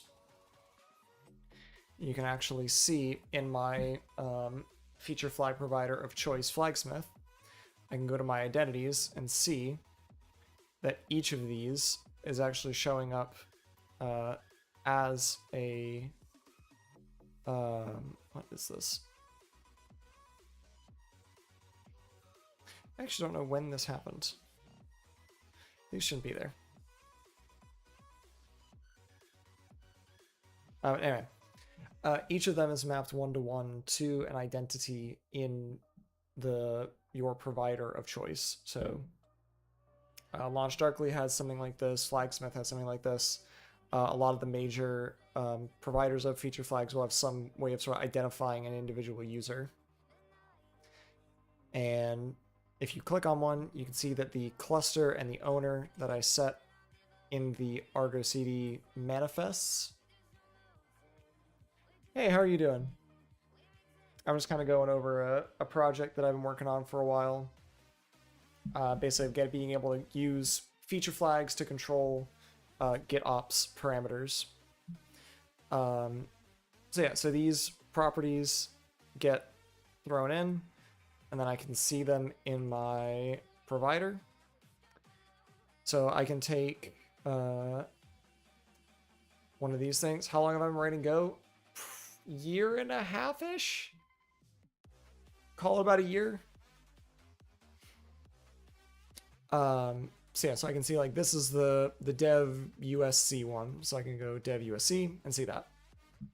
And then the interesting thing that I can do is now that I am looking at this particular one, I can go and change its nginx replicas to 5, let's say. So I've now updated this feature. And this will eventually automatically reload, but for the sake of demonstration, I'll just give it a refresh now. And you'll see that it's actually picked up the new deployment set, and it is now starting to spin up this new replica set, which if we click on it, actually, dive into it, has a replica of 5, which is exactly what we wanted it to be. So that's how I can do things for like an individual app, but let's say I have, 20 apps and they're all deployed to the same I gotcha.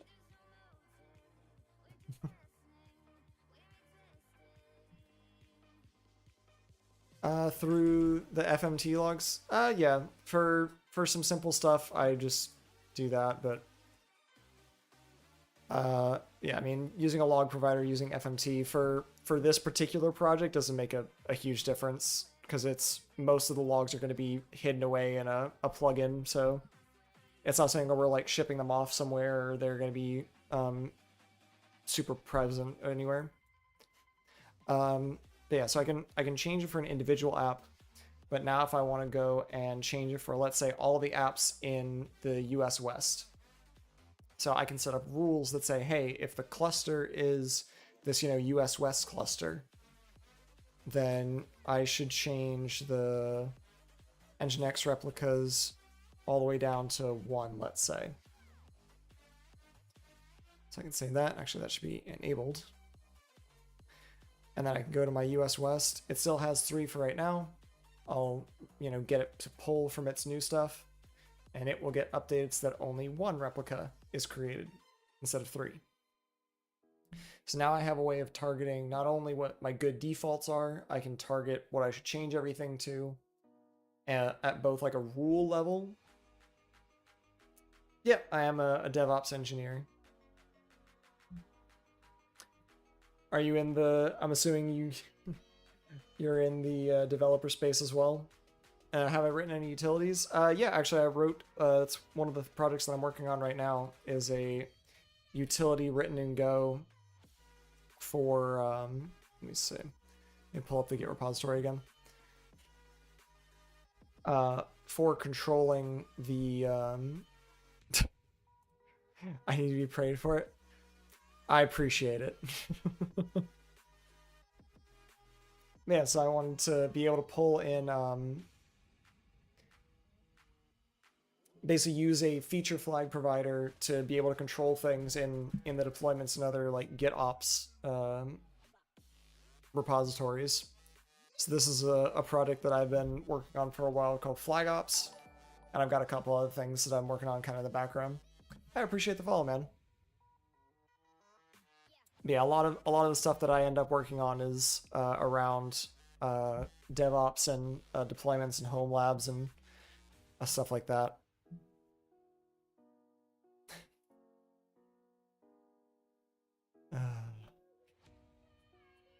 So yeah, that's kind of the bulk of what I'm working on right now. How do I deal with panic? You kind of just have to deal with them. The day-to-day operations is hectic, and people are gonna push random stuff all the time. So, you know, being able to kind of move on the fly, being very agile in that is helpful. And yeah, just being able to be very agile in sort of being able to context switch, being able to jump on things quickly, definitely helps. It is not easy. I will say that you don't get a lot of breathing room when like critical issues happen. Let's see.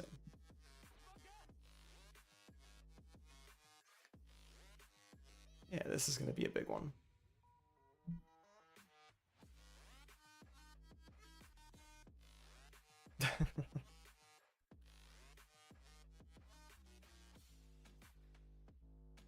Yeah. I mean, especially if you have a larger organization, if you don't have a really good like system for change control and all that stuff. Yep. Oh yeah, every single day stuff flies at you. So if you don't have a good system for like tracking everything and managing all your changes, it only gets worse. You can easily get overwhelmed because you'll wake up and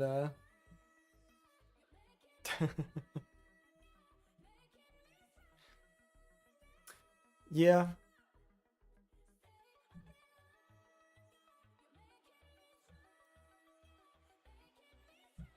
Ah, I see what you mean. Yeah. You're talking about like panics in Golang. I don't run into them as frequently as I thought I would. Like, they still happen occasionally. But I mean, I learned languages like C and C++.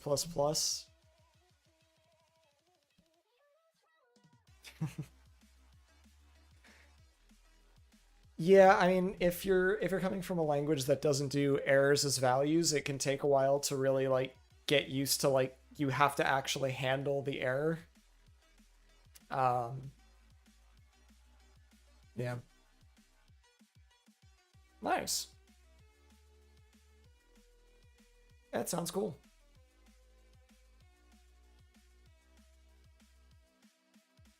Let's see.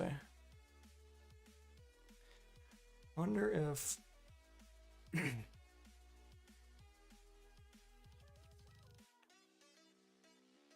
oh, come on. There it goes. This is going to be annoying.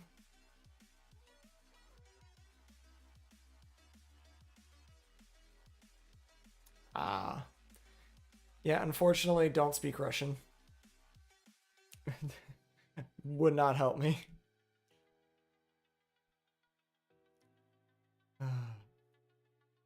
Yeah, very unfortunate. Let's see. I'm trying to think if there's anything else I want to get done today. I got a lot more done than I actually thought I would. I've got a whole like other testing framework. I implemented another provider. The launch, I could actually probably get the launch dark. I can't test the launch darkly provider, unfortunately, because I don't have an account, but I'll probably at least like get the provider implemented. I don't think that'll be too bad. Configure launch darkly provider.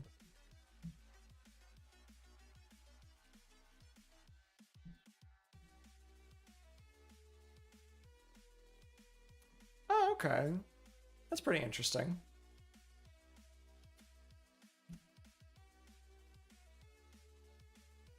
No, we don't. Of course not. Why would you do write code in your native tongue?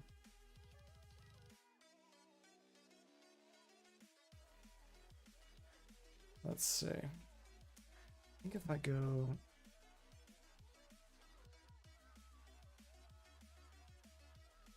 in feature go contrib. Let's see. I want this one. Very helpful.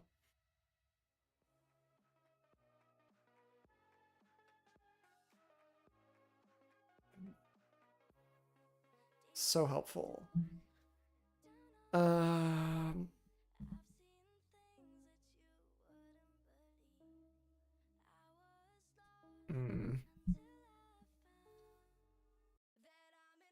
That's not going to be helpful. Okay.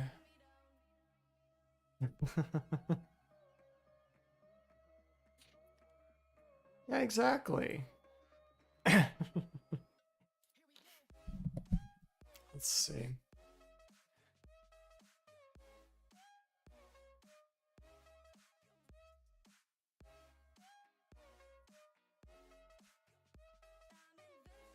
ld dot make client, maybe?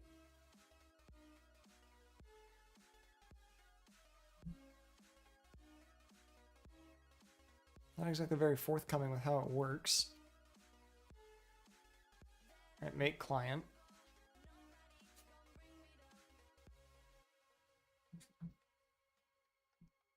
So this is where we'll do env.api key. 5 seconds.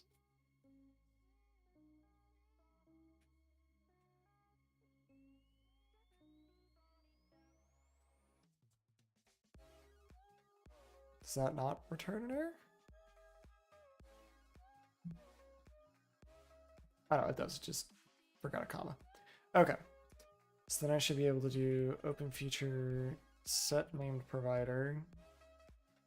Use this thing.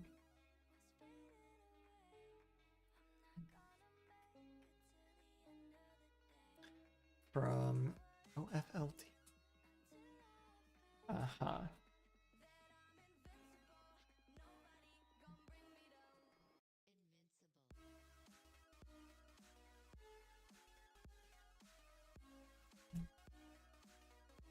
Yeah, sure. You can send it to me in a DM on Twitch, and I'll take a look at it.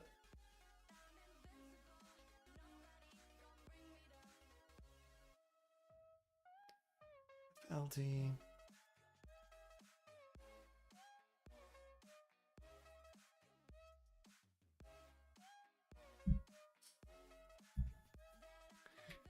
Dot new provider. It's gonna give me this stuff again.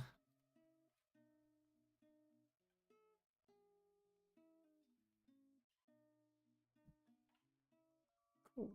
Let me run this really quick.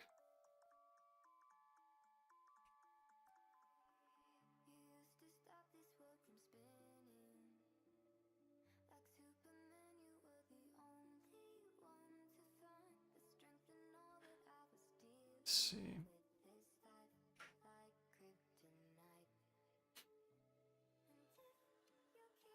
Yeah, just send me it in a Twitch DM and I can open it.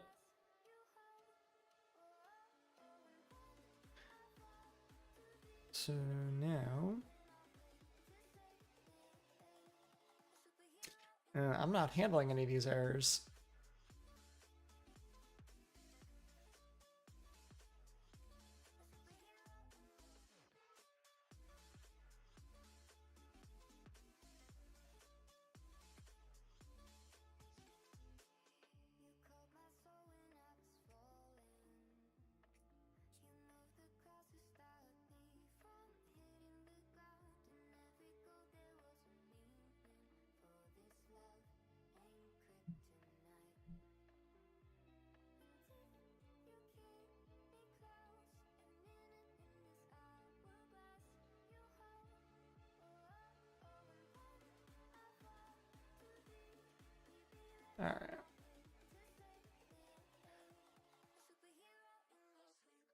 So I gotta go to...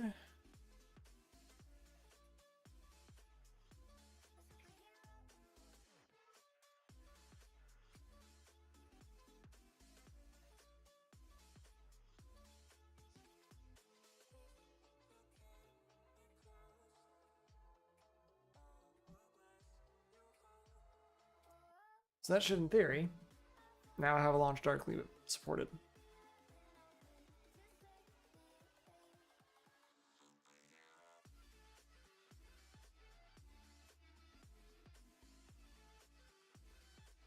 Okay, yeah.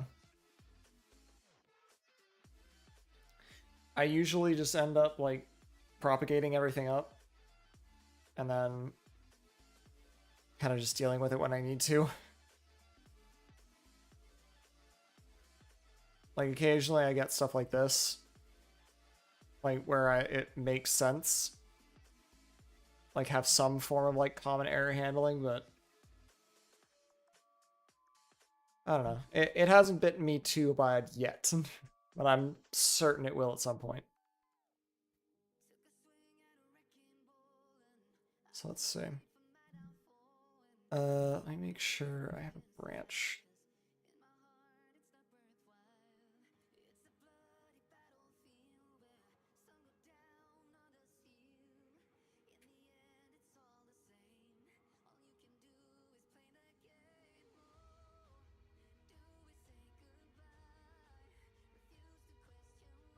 And let's actually make sure the documentation is updated.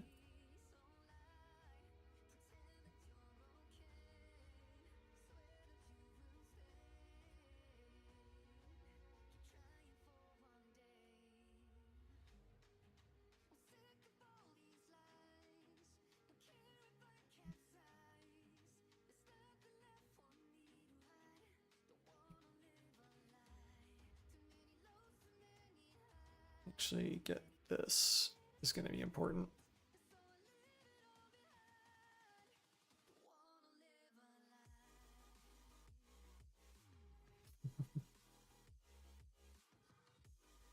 I'm a big fan of Go. My first language was actually Java, and I like even this many years later, I'm not a big fan.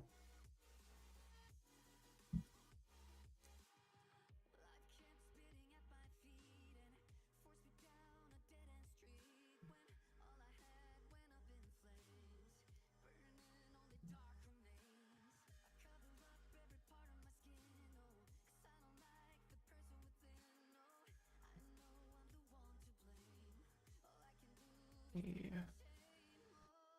And a link to the services that it supports.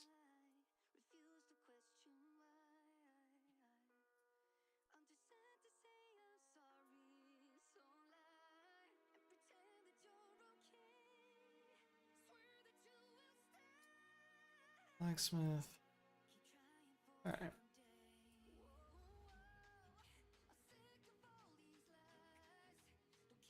All right.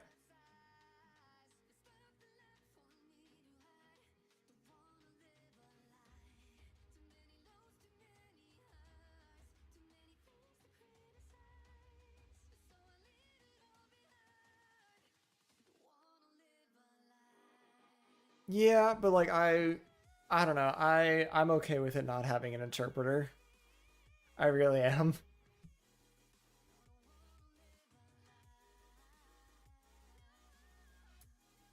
Yeah, but I tend to find that if I'm reaching for something as dynamic as like I have to have a interpreter or I need to do like any form of like eval, I'm probably doing it wrong.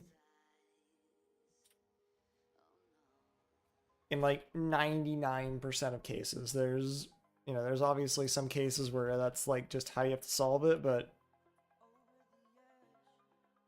I don't know. I feel like if I'm writing something that I literally can't solve without it doing some sort of weird at runtime code generation, I'm probably solving it wrong.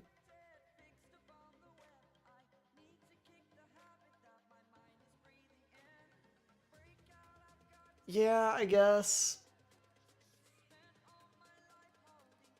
I still feel like you can get around that. Like, because you're not... I guess.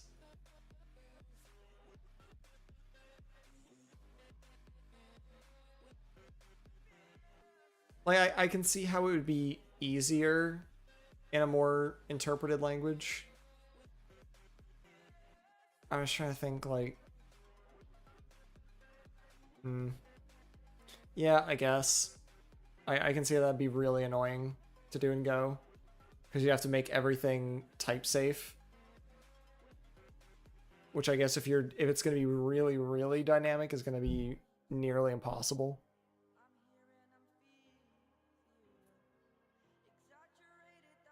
I don't know. I'd be interested to see, like, just how, like, complex that they really are. Yeah, no map by type. I guess there kind of is. There's, like, type switches. Yeah. You can... Yeah, I know what you mean. Like, you can do, like, you can do type switches, but I'm guessing that's not what you were really looking for. You want to go, like, the other way.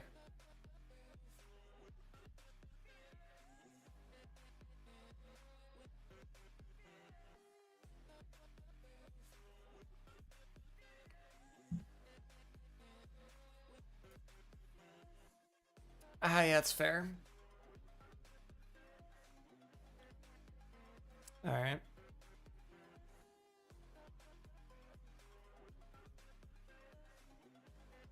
Let's do that. Alright. That is probably going to be the last... Actually, I do need to do one thing.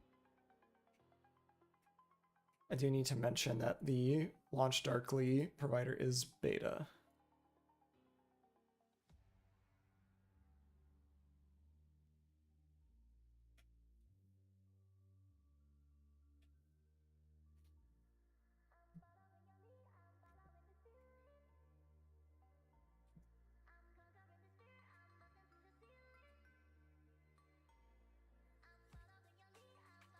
Alright.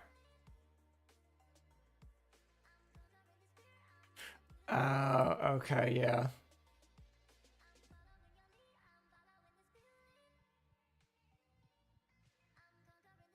Yeah, I see what you mean though. It's annoying when you have to when you have to implement it with like the reflection API and go over. Yeah, okay.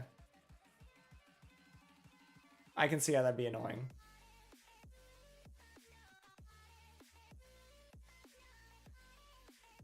All right. Well, I have gotten done everything that I want to get done today.